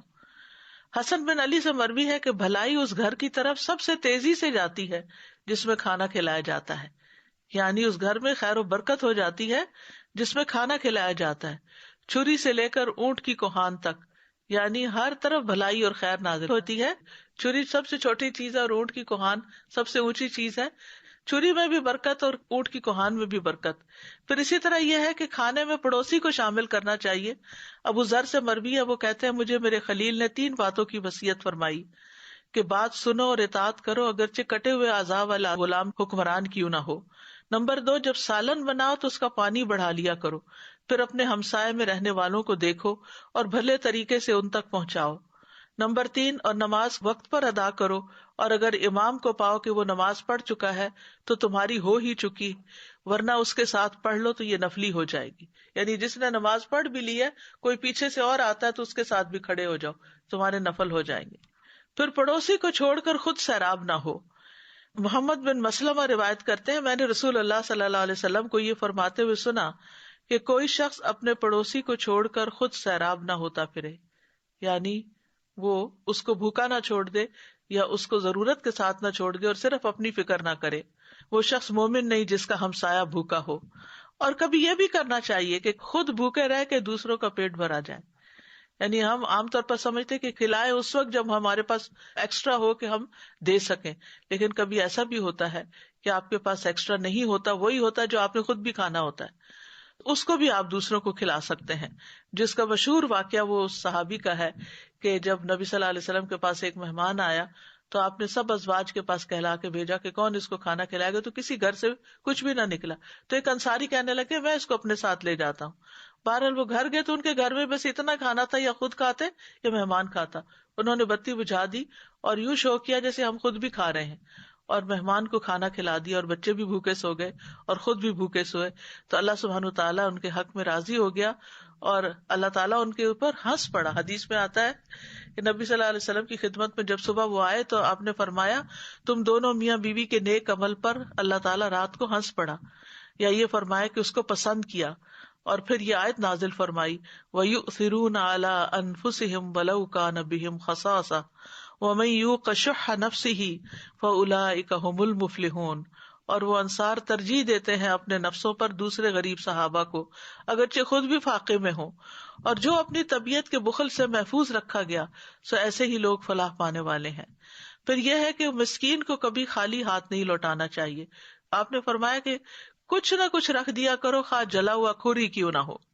پھر اسی طرح کھانا کھلانا جنت واجب کر دینے والا عمل ہے۔ ہانی بن یزید نے نبی صلی اللہ علیہ وسلم سے پوچھا مجھے کوئی ایسی چیز بتا دے جس سے میرے لیے جنت لازم ہو جائے، مجھے جنت میں جانا ہے۔ آپ نے فرمایا اچھا کلام اور کھانا کھلانے کو لازم پکڑ لو، یعنی دوسروں سے بات اچھی طرح کرو اور کھانا کھلانا پکا کر لو۔ پھر جنت کے خوبصورت بالا خانے ملنا۔ علی رضی اللہ عنہ سے مروی ہے، وہ کہتے ہیں کہ رسول اللہ صلی اللہ علیہ وسلم نے فرمایا یقیناً جنت میں ایسے بالا خانے بھی ہیں جن کا اندرونی حصہ باہر سے نظر آتا ہے اور باہر کا حصہ اندر سے نظر آتا ہے، یعنی جیسے شیشہ لگا ہوا ہو۔ تو ایک دیہاتی نے پوچھا یا رسول اللہ صلی اللہ علیہ وسلم یہ کس کے لیے ہے؟ آپ نے فرمایا اس شخص کے لیے جو اچھی بات کرے اور کھانا کھلائے، اور جب لوگ رات کو سو رہے ہوں تو صرف اللہ کے لیے نماز ادا کرے، یعنی تہجد وغیرہ پڑھے۔ پھر یہ جنت میں بلند درجوں والے کام ہیں۔ آپ نے فرمایا جنت کو بلند کرنے والی 3 چیزیں ہیں، نمبر 1 کھانا کھلانا، نمبر 2 سلام پھیلانا، اور نمبر 3 رات کے وقت جب لوگ سو رہے ہوں تو نماز پڑھنا۔ کھانا کھلانے کے کئی معاشرتی فوائد بھی ہیں، اس میں ایک یہ ہے کہ انسان کا نفس سے بخل اور کنجوسی نکل جاتی ہے، یعنی انسان کے نفس کا تزکیہ ہوتا ہے۔ اور پھر اسی طرح فقیر اور بھوکا آدمی جو ہے وہ بھی راضی ہو جاتا ہے، اور اپنے دل میں جو امیر شخص کے خلاف بغض رکھتا ہے وہ نکل جاتا ہے، یعنی اپنی صفائی بھی ہوتی ہے اور جس کو دیا جاتا ہے اس کا دل کا حال بھی اچھا ہو جاتا ہے۔ اسی طرح جو لوگ دین اسلام سے ناواقف ہیں ان میں دین پھیلانے کا ذریعہ بھی بنتا ہے، اور پھر یہ کہ آپس میں محبت بڑھتی ہے۔ اور اس کے برعکس قرآن مجید میں کھانا نہ کھلانے پر مذمت کی گئی ہے۔ جہنم میں لے جانے والا عمل ہے۔ جہنمیوں سے پوچھا جائے گا ما سلککم فی سقر، یہ کیا چیز تمہیں جہنم میں لے گئی؟ قالوا لم نک من المصلین ولم نک نطعم المسکین، وہ کہیں گے ہم نماز نہیں پڑھتے تھے یا نماز پڑھنے والوں میں سے نہیں تھے اور ہم کھانا نہیں کھلاتے تھے۔ اور وہ باغ والوں کا قصہ جو قرآن میں آتا ہے کہ جنہوں نے یہ سوچا ہی تھا کہ ہم مسکینوں کو دیں گے، نہیں، ابھی کیا کچھ نہیں، ابھی تو وہ پہنچے ہی نہیں تھے باغ میں، صرف منصوبہ بندی کر رہے تھے کہ ان کا سارا باغ جل کے رہ گیا۔ تو مسکین کو کھانا نہ کھلانے کی مذمت ہے۔ ولا یحض علی طعام المسکین، اور کھانا نہ کھلانے کا ایک اور نقصان یہ بھی ہے کہ قیامت کے دن اللہ تعالیٰ فرمائے گا اے ابن آدم میں بیمار ہوا، تو نے میری عیادت نہیں کی۔ اسی طرح اللہ تعالیٰ فرمائے گا اے ابن آدم میں نے تجھ سے کھانا مانگا، تو نے مجھے کھانا نہیں کھلایا۔ وہ کہے گا اے میرے رب میں تجھے کھانا کیسے کھلاتا حالانکہ تو رب العالمین ہے۔ تو اللہ تعالیٰ فرمائے گا کیا تو نہیں جانتا تھا کہ میرے فلاں بندے نے تجھ سے کھانا مانگا تھا لیکن تو نے اس کو نہیں کھلایا؟ کیا تو نہیں جانتا تھا کہ اگر تو اس کو کھلاتا تو مجھے اس کے پاس پاتا؟ پھر اسی طرح پانی بھی نہیں روکنا چاہیے، کیونکہ 3 لوگ ایسے ہیں جن سے اللہ تعالیٰ قیامت کے دن کلام نہیں کرے گا۔ ان میں سے ایک وہ ہے کہ جس کے پاس ضرورت سے زیادہ پانی تھا لیکن وہ مسافروں کو نہیں پلاتا تھا، نہیں ساتھ والوں کو نہیں دیتا تھا جبکہ وہ سخت پیاسے تھے۔ کھانا کھلانا انبیاء کی صفت ہے۔ ابراہیم علیہ السلام مہمان کے بغیر کھانا نہیں کھاتے تھے، نبی صلی اللہ علیہ وسلم کی سنت ہے۔ ارباز بن ساریہ کہتے ہیں کہ رسول اللہ صلی اللہ علیہ وسلم نے مجھے رمضان میں سحری کے لیے بلایا۔ افطار پارٹی تو بہت ہوتی ہیں لیکن آپ صلی اللہ علیہ وسلم نے سحری کھلانے کے لیے بلایا اور فرمایا آؤ مبارک کھانا کھا لو، یعنی سحری کا کھانا جو ہے برکت والا کھانا ہے۔ پھر یہ صحابہ کی سنت ہے۔ ابن عمر کے دسترخوان پر یتیم بھی حاضر ہوتا۔ ایک دن انہوں نے اپنا کھانا منگوایا اور یتیم کو بھی بلا لیا، یتیم وہاں نہیں تھا۔ جب وہ کھانے سے فارغ ہوئے تو یتیم آ گیا، کھانا منگوایا تو کھانا نہیں تھا۔ پھر ابن عمر نے بازار سے اس کے لیے ستو اور شہد منگوایا اور اس کو پیش کیا، یعنی ایک دفعہ جب بلا لیا تو پھر کچھ نہ کچھ دے کر ہی بھیجا۔ نافع کہتے ہیں کہ ابن عمر اس وقت تک کھانا نہیں کھاتے تھے جب تک ان کے ساتھ کھانے کے لیے کوئی مسکین نہ لایا جاتا، یعنی وہ اس کا اتنا اہتمام کرتے تھے۔ ایک دفعہ میں ان کے ساتھ کھانے کے لیے ایک شخص کو لایا کہ اس نے بہت زیادہ کھانا کھایا۔ بعد میں ابن عمر نے کہا آئندہ اس شخص کو میرے ساتھ کھانے کے لیے نہ لانا، میں نے نبی صلی اللہ علیہ وسلم سے سنا ہے کہ مومن ایک آنت میں کھاتا ہے اور کافر 7 آنتوں میں کھاتا ہے۔ پھر اسی طرح نافع کہتے کہ ابن عمر بیمار ہو گئے تو انہوں نے انگور کی خواہش ظاہر کی، ابھی انگور نئے نئے آئے تھے، یعنی موسم شروع ہوا تھا۔ تو ان کی بیوی صفیہ نے ایک درہم بھیجا کہ انگوروں کا خوشہ خریدا جائے۔ جو ایلچی انگور لینے گیا اس کے پیچھے پیچھے سوالی آ گیا۔ جب وہ ایلچی دروازے پہ آیا اور داخل ہوا تو اس نے کہا ایک سائل ہے، یعنی اللہ کے نام کا دو کچھ۔ ابن عمر نے کہا یہ اس کو دے دو، تو انہوں نے وہ خوشہ سائل کو دے دیا۔ پھر صفیہ ان کی وائف تھی، انہوں نے پھر ایک درہم بھیجا اور پھر ایلچی کے پیچھے وہی سائل آ گیا۔ پھر ابن عمر نے کہا یہ ان کو دے دو، پھر وہ دوبارہ ان کو دے دیا گیا۔ تو صفیہ نے سائل کی طرف پیغام بھیجا، اللہ کی قسم اگر تم اب آؤ گے تو تم مجھ سے کوئی خیر نہیں پاؤ گے، تم میرے شوہر کو کھانے نہیں دیتے پھر آ جاتے ہو۔ اور پھر ایک اور درہم بھیجا اور انگوروں کا خوشہ خریدا۔ امہات المومنین کی بھی یہ سنت ہے۔ ایک مسکین حضرت عائشہ کے پاس آیا، اس نے ان سے کچھ مانگا۔ حضرت عائشہ روزے سے تھی، ان کے گھر میں صرف ایک ہی روٹی تھی۔ اپنی لونڈی سے کہا یہ اس کو دے دو۔ اس نے کہا آپ کے پاس افطاری کے لیے کچھ نہیں؟ انہوں نے کہا یہ اس کو دے دو۔ تو خیر لونڈی نے ایسا ہی کیا، وہ دے دیا۔ وہ کہتی ہیں جب شام ہوئی تو کسی گھرانے کی طرف سے ہمیں بکری کا تحفہ بھیجا گیا، تو ام المومنین حضرت عائشہ نے مجھے بلایا اور کہا اس میں سے تم کھا لو، یہ تمہاری ایک روٹی سے بہتر ہے، یعنی تم روٹی نہیں دے رہی تھی تو اللہ نے تمہارے لیے اتنا بہترین بھیج دیا۔ سلف صالحین جو تھے وہ اپنے کھانے میں دوسروں کو شریک کیا کرتے تھے۔ بہت سے لوگ افطاری میں دوسروں کو ساتھ کھلانے پہ ترجیح دیتے، ان میں سے عبداللہ بن عمر، داؤد تائی، مالک بن دینار اور احمد بن حنبل ہیں۔ ابن عمر یتیموں اور مساکین کے ساتھ روزہ افطار کرتے۔ اگر ابن عمر کو یہ علم ہو جاتا کہ ان کے گھر والوں نے ان کو مساکین اور یتیموں سے دور ہٹایا تو اس رات افطاری نہ کرتے، یعنی کہ وہ بہت زیادہ اس بات کا خیال رکھتے تھے۔ خود روزہ رکھتے اور دوسروں کو کھلا دیتے۔ ان میں سے حسن بصری اور عبداللہ بن مبارک ہیں۔ کبھی اکیلا نہ کھانے والے۔ ابو سوار ادبی کہتے ہیں کہ بنی عدی کے کچھ لوگ اس مسجد میں نماز پڑھتے تھے، ان میں سے کسی ایک نے بھی اس طرح افطاری نہیں کی کہ وہ کھانے پر اکیلے ہوں۔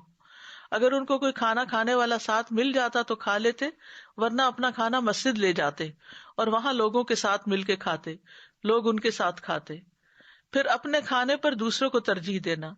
ربی کے پاس جب کوئی سائل آتا تو وہ کہتے اس کو شکر کھلاؤ، کیونکہ ربی شکر پسند کرتے تھے، یعنی جو خود پسند کرتے تھے وہی مسکین کو دیتے تھے۔ غلام آزاد کرنے سے بھی زیادہ کھانا کھلانے کو پسند کرنا۔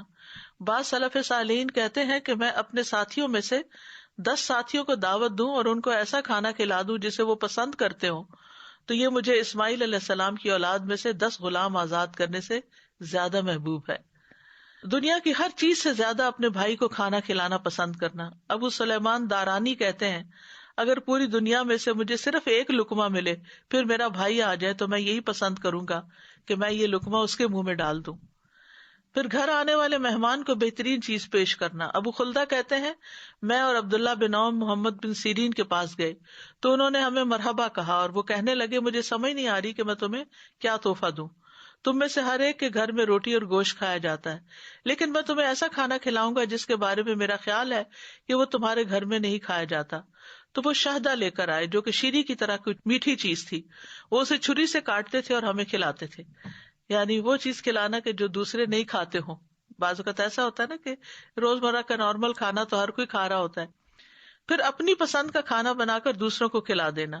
آمش کہتے ہیں کہ خیثمہ مٹھائی کی مانند ایک خبیث تیار کرتے، وہ بہت لذیذ کھانا بناتے، پھر وہ ابراہیم اور ہمیں بلاتے اور کہتے یہ میرا پسندیدہ کھانا ہے، تم کھاؤ، یہ میں نے تم لوگوں کے لیے تیار کیا ہے۔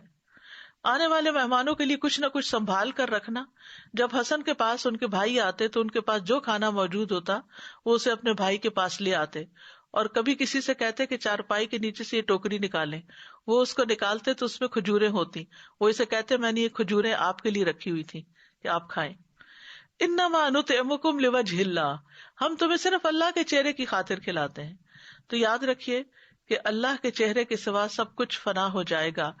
اللہ سبحانہ تعالیٰ کے چہرے کی کوئی مثال نہیں، لیس کمثلہ شیء، یعنی کسی انسان کی شکل جیسی یا کسی اور جیسی نہیں ہے اللہ تعالیٰ کی مثال، وہ اللہ ہی ہے جس جیسا کوئی اور نہیں، اور اس کے چہرے کا حجاب بھی ہے جو نور ہے، اگر وہ اسے کھول دے تو اس کے چہرے کی شعائیں جہاں تک اس کی نگاہیں پہنچتی ہیں مخلوق کو جلا دیں، یعنی اتنا چمکدار ہے۔ اور پھر اللہ کے چہرے سے عظیم کوئی چیز نہیں۔ اعوذ بوجہ اللہ العظیم الذی لیس شیء اعظم منہ، اللہ سبحانہ تعالیٰ مسکراتا بھی ہے، ہنستا بھی ہے، اور مومن کی سب سے بڑی خواہش اللہ کے چہرے کا دیدار ہے، کیونکہ اس سے بڑی کوئی نعمت ہی نہیں۔ جنتی جب جنت میں پہنچ جائیں گے تو جنت کی ساری نعمتیں اللہ کے دیدار کے سامنے چھوٹی ہو جائیں گی۔ قرآن مجید میں آتا للذین احسنوا الحسنی وزیادہ۔ مجاہد نے اس کی تفسیر میں کہا زیادہ سے مراد اللہ کی مغفرت اور رضامندی ہے، لیکن دوسرے علماء نے اس سے مراد اللہ کے چہرے کا دیدار لیا ہے۔ قیامت کے دن ایمان والوں کے لیے یہ دیدار ہوگا اور دوسروں کے لیے یہ نہیں ہوگا، اور سب اللہ تعالیٰ کو اس طرح دیکھ سکیں گے کہ درمیان میں کوئی رکاوٹ نہیں ہوگی۔ قیامت کے دن دیدار کے بعد جنت میں اللہ کا دیدار ہوگا، اور پھر اللہ کے چہرے کو دیکھنے سے بڑھ کر کوئی چیز پیاری نہ ہوگی۔ ہر جمعہ یوم المزید کو اللہ کے چہرے کا دیدار ہوگا، اس لیے ہمیں اللہ کے چہرہ دیکھنے کے لیے یہ دل میں حسرت لیے ہوئے، تڑپ لیے ہوئے اس کی خاطر کام کرنا چاہیے۔ اور یہ اعمال کی قبولیت کی شرط بھی ہے کہ جو چیز اس کے لیے کی جائے وہی قبول ہوگی، اور اس سے ایمان کی حلاوت مٹھاس بھی ملتی ہے انسان کو۔ اور ہر کام اللہ کے چہرے کے لیے کرنا چاہیے۔ الذی یؤتی مالہ یتزکی وما لأحد عندہ من نعمت تجزی الا ابتغاء وجہ ربہ الاعلی ولسوف یرضی، جو اپنا مال اس لیے دیتا ہے کہ پاک ہو جائے، حالانکہ اس کے ہاں کسی کا کوئی احسان نہیں کہ اس کا بدلہ دیا جائے، مگر وہ تو صرف اپنے رب کا چہرہ طلب کرنے کے لیے دیتا ہے جو سب سے بلند ہے، اور ان قریب وہ راضی ہو جائے گا۔ یعنی جو اللہ کے چہرے کی خاطر کوئی نیک کام کرے گا اللہ اس سے راضی ہو جائے گا۔ اس لیے نماز ہو یا روزہ ہو یا زکوٰۃ ہو یا صدقات ہو، کچھ بھی خرچ کریں یہ سب اللہ کے چہرے کی خاطر ہونا چاہیے۔ فآت ذا القربى حقه والمسكين وابن السبيل ذلك خير للذين يريدون وجه الله وأولئك هم المفلحون.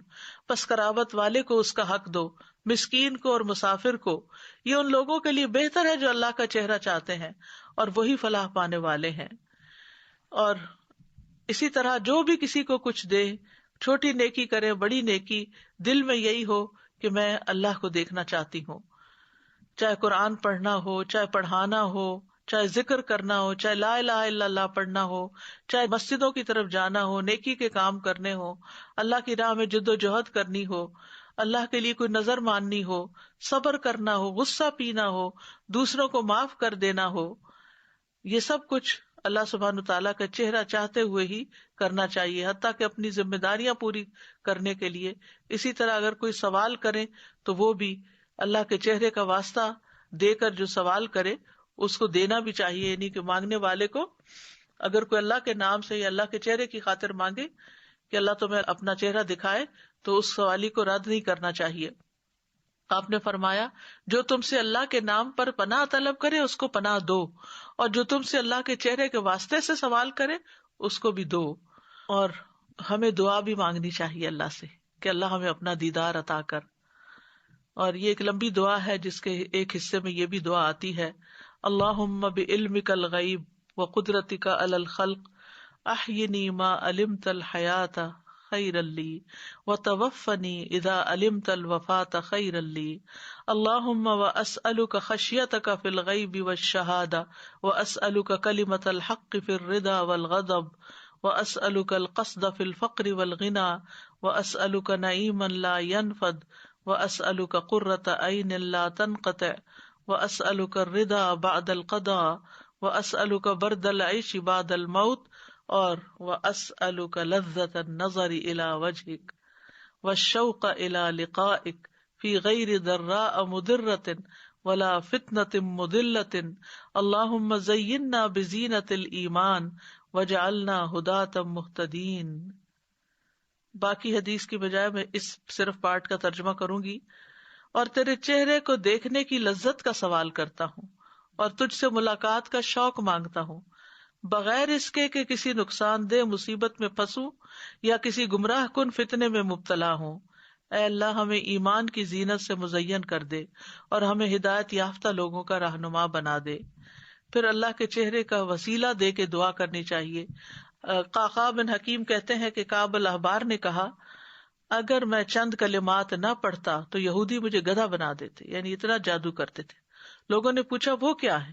کعب نے کہا اعوذ بوجہ اللہ العظیم الذی لیس شیء اعظم منہ وبکلمات اللہ التامات التی لا یجاوزہن بر ولا فاجر وباسماء اللہ الحسنی کلہا ما علمت منہا وما لم اعلم من شر ما خلق وبرأ وذرأ. میں اللہ کے عظیم چہرے کی پناہ مانگتا ہوں جس سے عظیم کوئی اور چیز نہیں، اور اس کے مکمل کلمات کے ساتھ پناہ چاہتا ہوں جس سے کوئی نیک یا بد آگے نہیں بڑھ سکتا، اور اللہ کے تمام اسماء حسنی کے ساتھ پناہ چاہتا ہوں جن کو میں جانتا ہوں اور جن کو میں نہیں جانتا، اور اس چیز کے شر سے جس کو اللہ نے بنایا، پیدا کیا اور پھیلا دیا. بہت ہی جامع اور خوبصورت دعا ہے. اب کرنے کے کام کیا ہے؟ کرنے کے کام یہ ہے کہ ہم جو کام بھی کریں اللہ کے چہرے کی خاطر کریں، اور خاص طور پر کسی کی ضرورت پوری کرنا، چاہے وہ کھانا کھلا کے ہو، چاہے وہ کپڑا پہنا کے ہو، چاہے وہ کسی اور شکل میں ہو، کیونکہ اللہ ہی سب سے بڑھ کر ریوارڈ دینے والا ہے، اس کا بدلہ دینے والا ہے. کیونکہ کھانا پکانا، کھانا کمانا یہ کوئی آسان کام نہیں ہے. انسان کا خون پسینہ ایک ہوتا ہے، تو جو شخص محنت مشقت کر کے تکلیف اٹھا کے یہ کام کرتا ہے اور وہ اللہ کی خاطر کرے تو اس کو اس کا اجر ملتا ہے. بعض لوگ بندوں کی تعریف کی خاطر جب کرتے ہیں اور بندے تعریف نہیں کرتے تو وہ سخت فرسٹریشن کا شکار ہوتے ہیں. تو اس لیے اگر انسان کو یہ پتا ہو کہ میرے رب نے دیکھ لیا، میرے رب نے قدردانی کی، تو یہ چیز اس کے دل میں خوشی بھر دیتی ہے. پھر یہ ہے کہ ہر چیز میں اپنا چہرہ اللہ ہی کی طرف کرنا چاہیے. رسول اللہ صلی اللہ علیہ وسلم نے فرمایا اسلام کی تعریف یہ ہے کہ تم اپنے چہرے کو اللہ کے سپرد کر دو، اور پھر بہترین دین اس کا ہے وَمَنْ أَحْسَنُ دِينًا ممن اسلم وجهه لله وهو محسن واتبع ملت ابراہیم حنیفا واتخذ اللہ ابراہیم خلیلا. اور اس شخص سے کس کا دین بہتر ہو سکتا ہے جس نے اللہ کے سامنے اپنا سر تسلیم خم کر دیا اور وہ احسان کرنے والا بھی ہو اور یکسو ہو جانے والے ابراہیم کے طریقے کی پیروی کر رہا ہو، اس ابراہیم کی جسے اللہ نے اپنا مخلص دوست بنا لیا تھا. پھر یہ کہ اسی کی خاطر اپنی زندگی گزارنی چاہیے، ایسے لوگوں کے ساتھ مل کے جڑ کے رہنا چاہیے. وَاصْبِرْ نَفْسَكَ مَعَ الَّذِينَ يَدْعُونَ رَبَّهُمْ بِالْغَدَاةِ وَالْعَشِيِّ يُرِيدُونَ وَجْهَهُ، اور اپنے آپ کو ان لوگوں کے ساتھ باندھے رکھو جو اپنے رب کو پہلے اور پچھلے پیر پکارتے ہیں، اس کا چہرہ چاہتے ہیں، اور تیری آنکھیں ان سے آگے نہ بڑھیں کہ تو دنیا کی زندگی کی زینت چاہتا ہو. اور اس شخص کا کہنا مت مان جس کے دل کو ہم نے اپنی یاد سے غافل کر دیا اور وہ اپنی خواہش کے پیچھے چلا، تو اس کا کام ہمیشہ حد سے بڑا ہوا ہے. پھر یہ ہے کہ نماز میں، دعا میں یکسوئی اختیار کرنی چاہیے. قربانی کے وقت اپنا رخ اللہ کی طرف کر لینا چاہیے، اور پھر جھگڑوں کے وقت بھی انسان جھگڑوں میں پڑنے کی بجائے اپنا معاملہ اللہ کے سپرد کر کے اپنا رخ پھیر لیں. پھر اللہ کے عذاب سے بچنے کے لیے اللہ کے چہرے کی پناہ مانگنی چاہیے. پھر سوتے ہوئے اپنا چہرہ اللہ کے سپرد کر دینا چاہیے. اللہم اسلمت وجہی الیک وفوضت امری الیک والجأت ظہری الیک رغبتا ورہبتا الیک لا ملجأ ولا منجا منک الا الیک آمنت بکتابک الذی انزلت وبنبیک الذی ارسلت. اے اللہ، میں نے اپنا چہرہ تیرے سپرد کر دیا، اپنا معاملہ تجھے سونپ دیا، میں نے تیرے ثواب کی توقع اور تیرے عذاب کے ڈر سے تجھی کو پشت پناہ بنا لیا. تجھ سے بھاگ کر کہیں اور پناہ اور نجات کی جگہ نہیں مگر تیرے ہی پاس. اے اللہ، جو کتاب تو نے نازل کی میں اس پر ایمان لایا، جو نبی تو نے بھیجا میں اس پر ایمان لایا. تو اگر تم اس حالت میں مر گئے، یعنی اس ایمان اور اس رغبت کے ساتھ، فرمایا تم فطرت پر مرو گے. اور اس کو باقی سب دعاؤں کے آخر میں پڑھو. تو اس سے یہ پتہ چلتا ہے کہ نبی صلی اللہ علیہ وسلم نے بعض اوقات احادیث کی ترتیب بھی بتائی. اللہ سبحانہ وتعالیٰ ہمیں عمل کی توفیق عطا فرمائے. وآخر دعوانا ان الحمد للہ رب العالمین. سبحانک اللہم وبحمدک اشہد ان لا الہ الا انت استغفرک واتوب الیک. السلام علیکم ورحمۃ اللہ. وعلیکم السلام ورحمۃ اللہ وبرکاتہ. الحمدللہ آج کا ٹاپک بہت امیزنگ تھا. اس حوالے سے بھی ایک تو جنرلی بہت زبردست تھا الحمدللہ، لیکن اس حوالے سے خاص طور پہ کہ ہم خواتین کے ہاتھ میں بہت کچھ ہے اس میں عمل کے لیے. سبحان اللہ. کیونکہ آپ دیکھیں ہم لوگ کھانا کچن جو ہے وہ ہمارے ہاتھ میں ہوتا ہے. سبحان اللہ. تو ہم ضرور کچھ نہ کچھ کر کے آؤٹ آف وے جا کے ضرور کام کر سکتے ہیں. اگر ہم آؤٹ آف وے نہ بھی جائیں نا، تو جو ہم کھانا بناتے ہیں اسی میں سے بھی اس میں سے بھی ہم صدقہ کر سکتے ہیں، دے سکتے ہیں دوسروں کو. ابھی ریسنٹلی سبحان اللہ ایک بہت ہی امیزنگ خاتون سے کسی طرح میرا کانٹیکٹ ہوا. وہ کیا کرتی ہیں کہ وہ ہوم لیس پیپل کے لیے کھانا کلیکٹ کرتی ہیں. اور وہ کیا کہتی ہیں، وہ کہتی ہیں کہ آپ لوگ ویکینڈ وغیرہ پہ جیسا کھانے اکثر بچ جاتے ہیں، آپ دیکھیں دعوتیں بھی زیادہ تر ویکینڈ پہ ہوتی ہیں، تو آپ وہ پھینکیں نہیں، آپ مجھے بتا دیں، وہ آپ کے گھر سے آ کے کھانا پک کر کے لے جاتی ہیں. کہ اور پھر یہ بھی نہیں کہتی کہ ہمیں کو سجا کے کنٹینر میں ڈال کے دیں، آپ بس ہمیں دے دیں. وہ خود ہی کنٹینر میں ڈال کے اس کو گرم کر کے پورا سیٹ کر کے ہوم لیس پیپل کو دے کر آتی ہیں. تو میں سوچتی ہوں کہ سبحان اللہ، یہ کتنی بڑی نیکی ہے نا، کہ وہ ایک تو کھانا کھلانا، دوسرا دوسروں کو بھی انکریج کریے کہ تم کھانا کھلاؤ دوسروں کو رادر دین کہ تم کھانا پھینک دو. اور صرف یہ نہیں کہ رمضان میں بلکہ تھرو آؤٹ ایئر وہ یہ کرتی ہیں. اور پھر سبحان اللہ کتنی عزت دے، کس عزت کے ساتھ ان کو کلیکٹ کرتی ہیں. کسی کو یہ نہیں احساس دلاتی کہ تم نے یہ کس قسم کا کھانا دیا ہے اور یہ کیا اور وہ کیا، اور بلکہ عزت سے لے کے گھر سے اٹھا کے لے کے جاتی ہیں. اور اس کے بعد پھر جن کو دیتی ہیں ان پہ بھی احسان نہیں جتا رہی کہ یہ دیکھو میں تمہارے لیے کھانا لائی ہوں. کیونکہ اکثر ہمارا رویہ جو ہے وہ ایسا ہو جاتا ہے نا کہ ہم کسی پہ جب احسان کرتے ہیں تو پھر ہم اس کو جتلا بھی دیتے ہیں. تو وہ اس کو اوپر بھی احسان کے درجے پہ کہ ان کو کنٹینر میں ڈال کے پلیٹ اسپون سب دے کے اس کو گرم کر کے جو ہے وہ ان کو دیتی ہیں. تو اللہ سبحانہ تعالیٰ ہمیں بھی ایسی نیکیاں کرنے کی توفیق عطا فرمائے جو احسان کے درجے پر ہوں، اور سب سے امپورٹنٹ کہ وہ اللہ کے لیے ہوں. چلیں آج کی جو آیت ہم نے پڑھی ہے اس میں مجھے بتائیں سب سے امپورٹنٹ میسج کیا مل رہا ہے ہمیں اس آیت سے؟ اور اللہ کی محبت میں مسکین اور یتیم اور قیدی کو کھانا کھلاتے ہیں اور ان سے کہتے ہیں کہ ہم تمہیں صرف اللہ کی خاطر کھلا رہے ہیں، ہم تم سے نہ کوئی بدلہ چاہتے ہیں نہ شکریہ۔ اللہ کا چہرہ، ویری گڈ سسٹر شمع، لوجہ اللہ وہ کام کرتے ہیں، کیونکہ کھانا کھلانا از ناٹ انف، بلکہ لوجہ اللہ کرنا بہت امپورٹنٹ ہے۔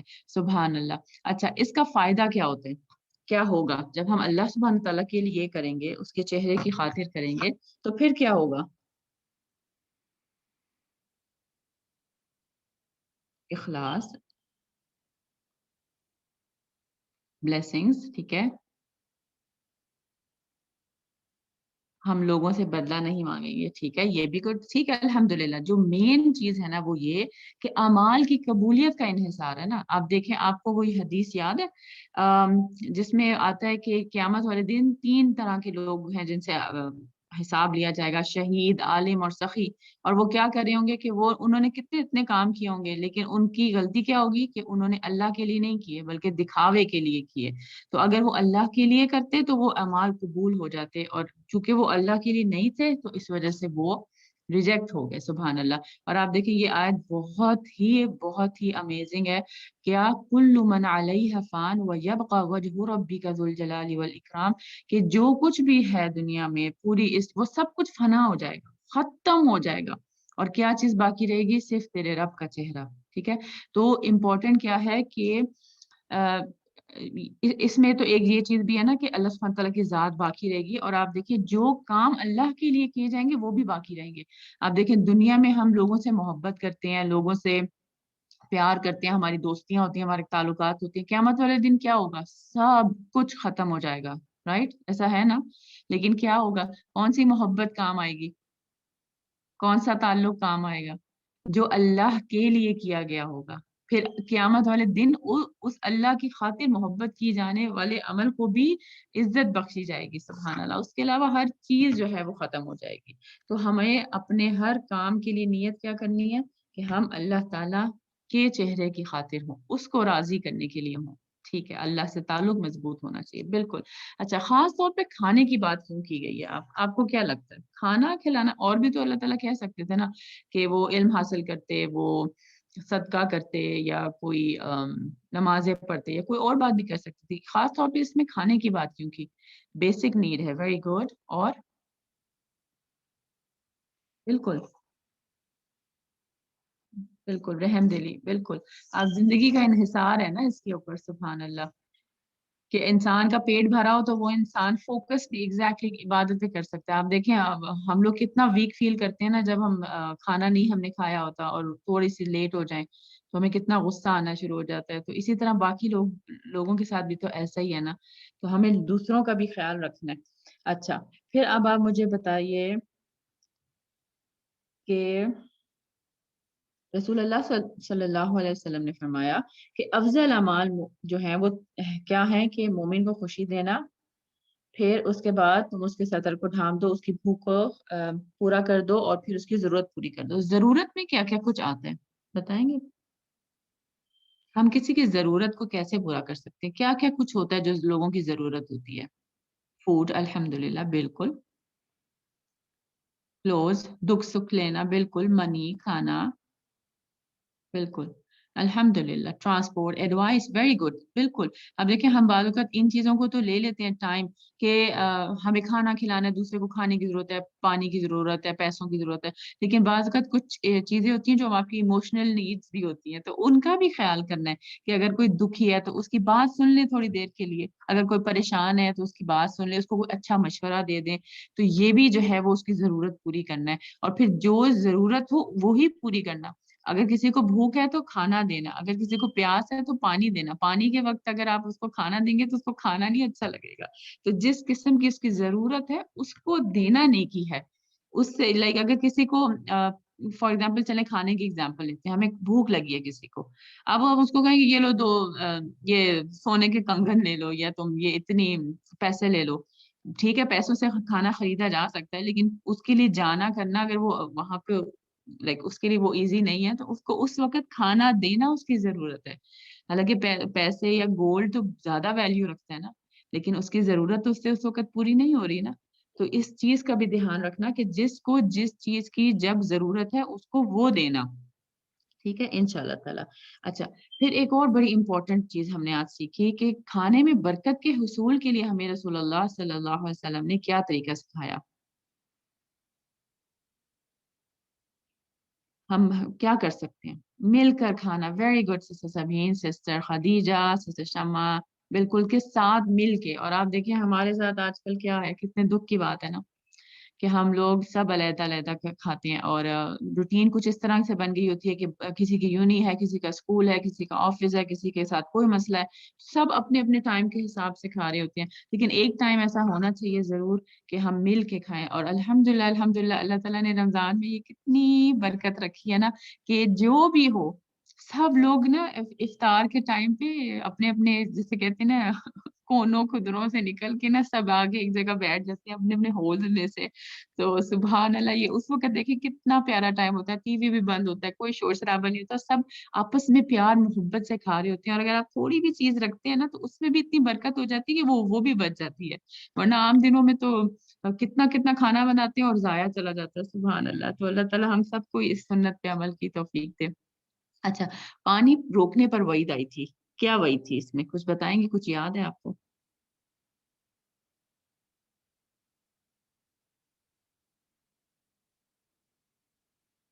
چلے میں آپ کو بتاتی ہوں کہ اللہ تعالیٰ قیامت کے دن کلام نہیں کرے گا. کتنی سکیری بات ہے. ان کی طرف دیکھے گا بھی نہیں، ان کے گناہوں سے ان کو پاک بھی نہیں کرے گا، اور ان کے لیے دردناک عذاب ہوگا، اور ان پر فضل نہیں ہوگا. اور ایک اور حدیث میں کیا آتا ہے کہ اللہ تعالیٰ اس سے فرمائے گا کہ آج میں تجھ پر اپنا فضل نہیں کروں گا جس طرح تو نے اپنے فضل کو روک رکھا تھا جس کو تیرے ہاتھوں نے نہیں بنایا تھا. سبحان اللہ. یہ کتنی سکیری بات ہے کہ جو چیز ہمیں اللہ نے دی ہے، ہماری اپنی ذاتی بھی کوئی نہیں ہے، کوئی کمال نہیں ہے، اللہ کی دی ہوئی چیز کو بھی ہم نے روک لیا. تو کتنی سکیری بات ہے. اللہ تعالیٰ ہم سب کو بچا کے رکھے اور ہم سب کو توفیق دے کہ ہم جو بھی کام کریں وہ اللہ سبحانہ تعالیٰ کے لیے کریں. کسی قسم کا لالچ ہمارے دل میں نہ آئے کہ بھی مجھے اس سے یہ دنیا کا فائدہ ہوگا، کسی قسم کی تعریف کے حریص نہ ہو. کیونکہ جب ہم اللہ کے لیے کام کرتے ہیں پھر ہمیں پرواہ نہیں ہوتی کہ کوئی ہمارے بارے میں کیا سوچ رہا ہے. ہمیں بس یہ پرواہ ہوتی ہے کہ ہم صحیح کام کریں، اور اللہ جانتا ہے کہ میں نے کس نیت سے کی ہے اور کیوں کیا ہے اور کیسے کیا ہے، کن حالات میں کیا ہے. پھر ہمیں اس چیز کی فکر نہیں رہتی کہ لوگ کیا کہیں گے کہ تم نے یہ کیا ہے. جیسے حدیث میں آتا ہے کہ کچھ بھی ہو وہ بھی دے دو. ضروری نہیں ہے کہ کوئی بہت اعلیٰ چیز بناؤ تو ہی دو، جو بھی ہے تم دے دو. کہ شوربہ ہے تو اسی میں پانی ڈال کے دے دو. کہ ہم ہوں تو ہم کیا سوچتے ہیں، لوگ کہیں گے کہ اتنا پتلا شوربہ اٹھا کے ہمیں دے دیا. ہم اس طرح کی نیگیٹو باتیں سوچ کے نیکی سے روک لیتے ہیں اپنے آپ کو ہی. کسی نے ہمیں کیا روکنا ہے، ہم خود ہی اپنے سب سے بڑے دشمن بن جاتے ہیں. تو اس وجہ سے ہمیں اس سے بھی بچنا ہے. ٹھیک ہے کوئکلی آخر میں ایک دعا دیکھ لیتے ہیں. سسٹر عرشیہ میں آپ کو انشاءاللہ تعالیٰ بھی مائک دیتی ہوں. دعا کیا ہے؟ اللہم اسلمت وجہی الیک وفوضت امری الیک والجأت ظہری الیک رغبتا ورہبتا الیک لا ملجأ ولا منجأ منک الا الیک. اللہم آمنت بکتابک الذی انزلت وبنبیک الذی ارسلت. آمین یا رب العالمین. سسٹر عرشیہ کچھ کہنا چاہ رہی ہیں تو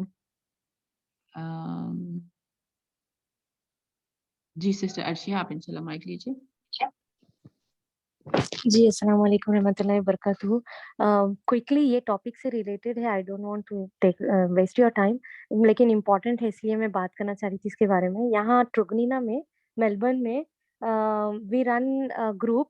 آئی تھنک شاید دوسرے سببs میں بھی کچھ سسٹرس کرتی ہوں گی، لیکن مجھے اس سے بہت موٹیویشن ملا، اس لیے آئی وانٹیڈ ٹو شیئر. قریب 2-3 سال سے ہم لوگ رن کر رہے یہ گروپ، اور اس میں ہوتا ہے کہ we make a roster of dates and بازو میں جگہ وی لیو سم اسپیس، اور جو بھی سسٹر کو جو بھی ڈیٹ فیزیبل ہے she writes her name next to it. And اگر کسی کی ڈلیوری ہو یا کوئی بیمار ہو، اینی سکنس، کوئی آپریشن، کوئی ریسنٹلی کسی کی سرجری ہوئی تھی، تو we write our name next to the date. اور اپنے حساب سے لائک سو دیٹ ایسے کبھی ہو جاتا ہے نا کہ too many people send food at the same time, and پھر زیادہ it's difficult for the people. تو اسی لیے اس طرح سے it goes in a plan fashion. تو بہت اچھا اس کا مطلب ایک اتنا سکون ملتا ہے. the first time when I sent around 2-3 years back when I sent food to somebody جن کو ہم I didn't know, میں چہرہ بھی نہیں دیکھی ان کا, I don't know کون ہے, تو اتنی خوشی ہوئی کہ مطلب ایسے لگتا کہ I have done it only for the sake of Allah, because میں جانتی بھی نہیں, پتہ نہیں کون ہے, کس نیشنلٹی سے ہے, کیا, صرف نام اور نمبر ہوتا ہے, فون نمبر اور گھر کا number, and you have to ring the bell, keep the food outside and come back. لیکن اتنی خوشی ملتی نا اس سے, اٹس ویری ڈفرنٹ فیلنگ. تو اگر ایسے اس طرح کے گروپس اگر دوسرے سببس میں نہیں ہے تو پلیز آپ لوگ اسٹارٹ کریے. It's very helpful because in times of need, جیسے ابھی آپ بتائے, gold, silver, all these things will not matter. My kids need food and I have a little baby to take care of, and at that point صرف کھانا important رہتا ہے, تو اور یہ بھی نہیں میٹر کرتا کہ آپ کیا سرو کر رہے, اینی تھنگ جو آپ اپنے لیے بنا رہے ہیں آپ ان کو دے دو. So it's very good. So I just wanted to share that. جزاک اللہ خیر سسٹر عرشیہ, بہت ہی آپ نے پیاری اور زبردست آئیڈیا ہمارے ساتھ شیئر کیا ہے. اور مجھے جو سب سے اچھی بات آپ کی لگی ہے وہ یہ کہ عزت نفس کسی کی مجروح نہیں ہو رہی. آپ دیکھیں ہم لوگ جو لے رہا ہوتا ہے نا وہ بھی بہت زیادہ گلٹ میں آ جاتا ہے, حالانکہ وہ مجبور ہوتا ہے بیچارہ, اسپیشلی جب ڈلیوری کا ٹائم ہوتا ہے. خواتین جو ہیں وہ اس وقت بہت ویک فیل کر رہی ہوتی ہیں اور یہاں پہ ہمارے پاس کوئی اور ہیلپ نہیں ہوتی, تو اس وقت ایک دوسرے کے لیے ایسے کام کرنا یہ بہت بڑی نیکی ہے. اللہ سبحانہ تعالیٰ آپ سے قبول کرے, ان سارے لوگوں سے قبول کرے جنہوں نے یہ اس میں اپنا حصہ ڈالا, اور جو اور آپ لوگ نا نیت بھی کر لیں, اگر ہو نہ ہو وہ بات کی بات ہے, لیکن نیت ضرور کریں کہ میں نے بھی کوئی ایسا کام کرنا ہے, تو انشاءاللہ تعالیٰ نیت کا بھی ہمیں اجر ملے گا. اللہ تعالیٰ ہمیں توفیق دے کہ ہم اس کی خاطر کام کریں. جب ہم اللہ کی خاطر کام کریں گے اللہ تعالیٰ ہمیں آئیڈیاز بھی دیتے رہیں گے انشاءاللہ تعالیٰ. چلیے جزاکم اللہ خیر کثیرہ. کل کا دن آپ کی تکمیل ہے, بہت امپورٹنٹ دن ہے, مت بھولیے گا. آپ لوگوں میں سے جو اپنے ریفلیکشن شیئر کرنا چاہے وہ پلیز ایڈمن کو واٹس ایپ گروپ میں سے میسج کر دے, تاکہ کل کے لیے پھر آپ لوگوں کو ٹائم بھی الوکیٹ کیا جائے گا آپ لوگوں کے لیے. جزاکم اللہ خیر کثیرہ. ربنا تقبل منا انک انت السمیع العلیم وتب علینا انک انت التواب الرحیم. سبحانک اللہم وبحمدک اشہد ان لا الہ الا انت استغفرک واتوب الیک. السلام علیکم ورحمۃ اللہ وبرکاتہ.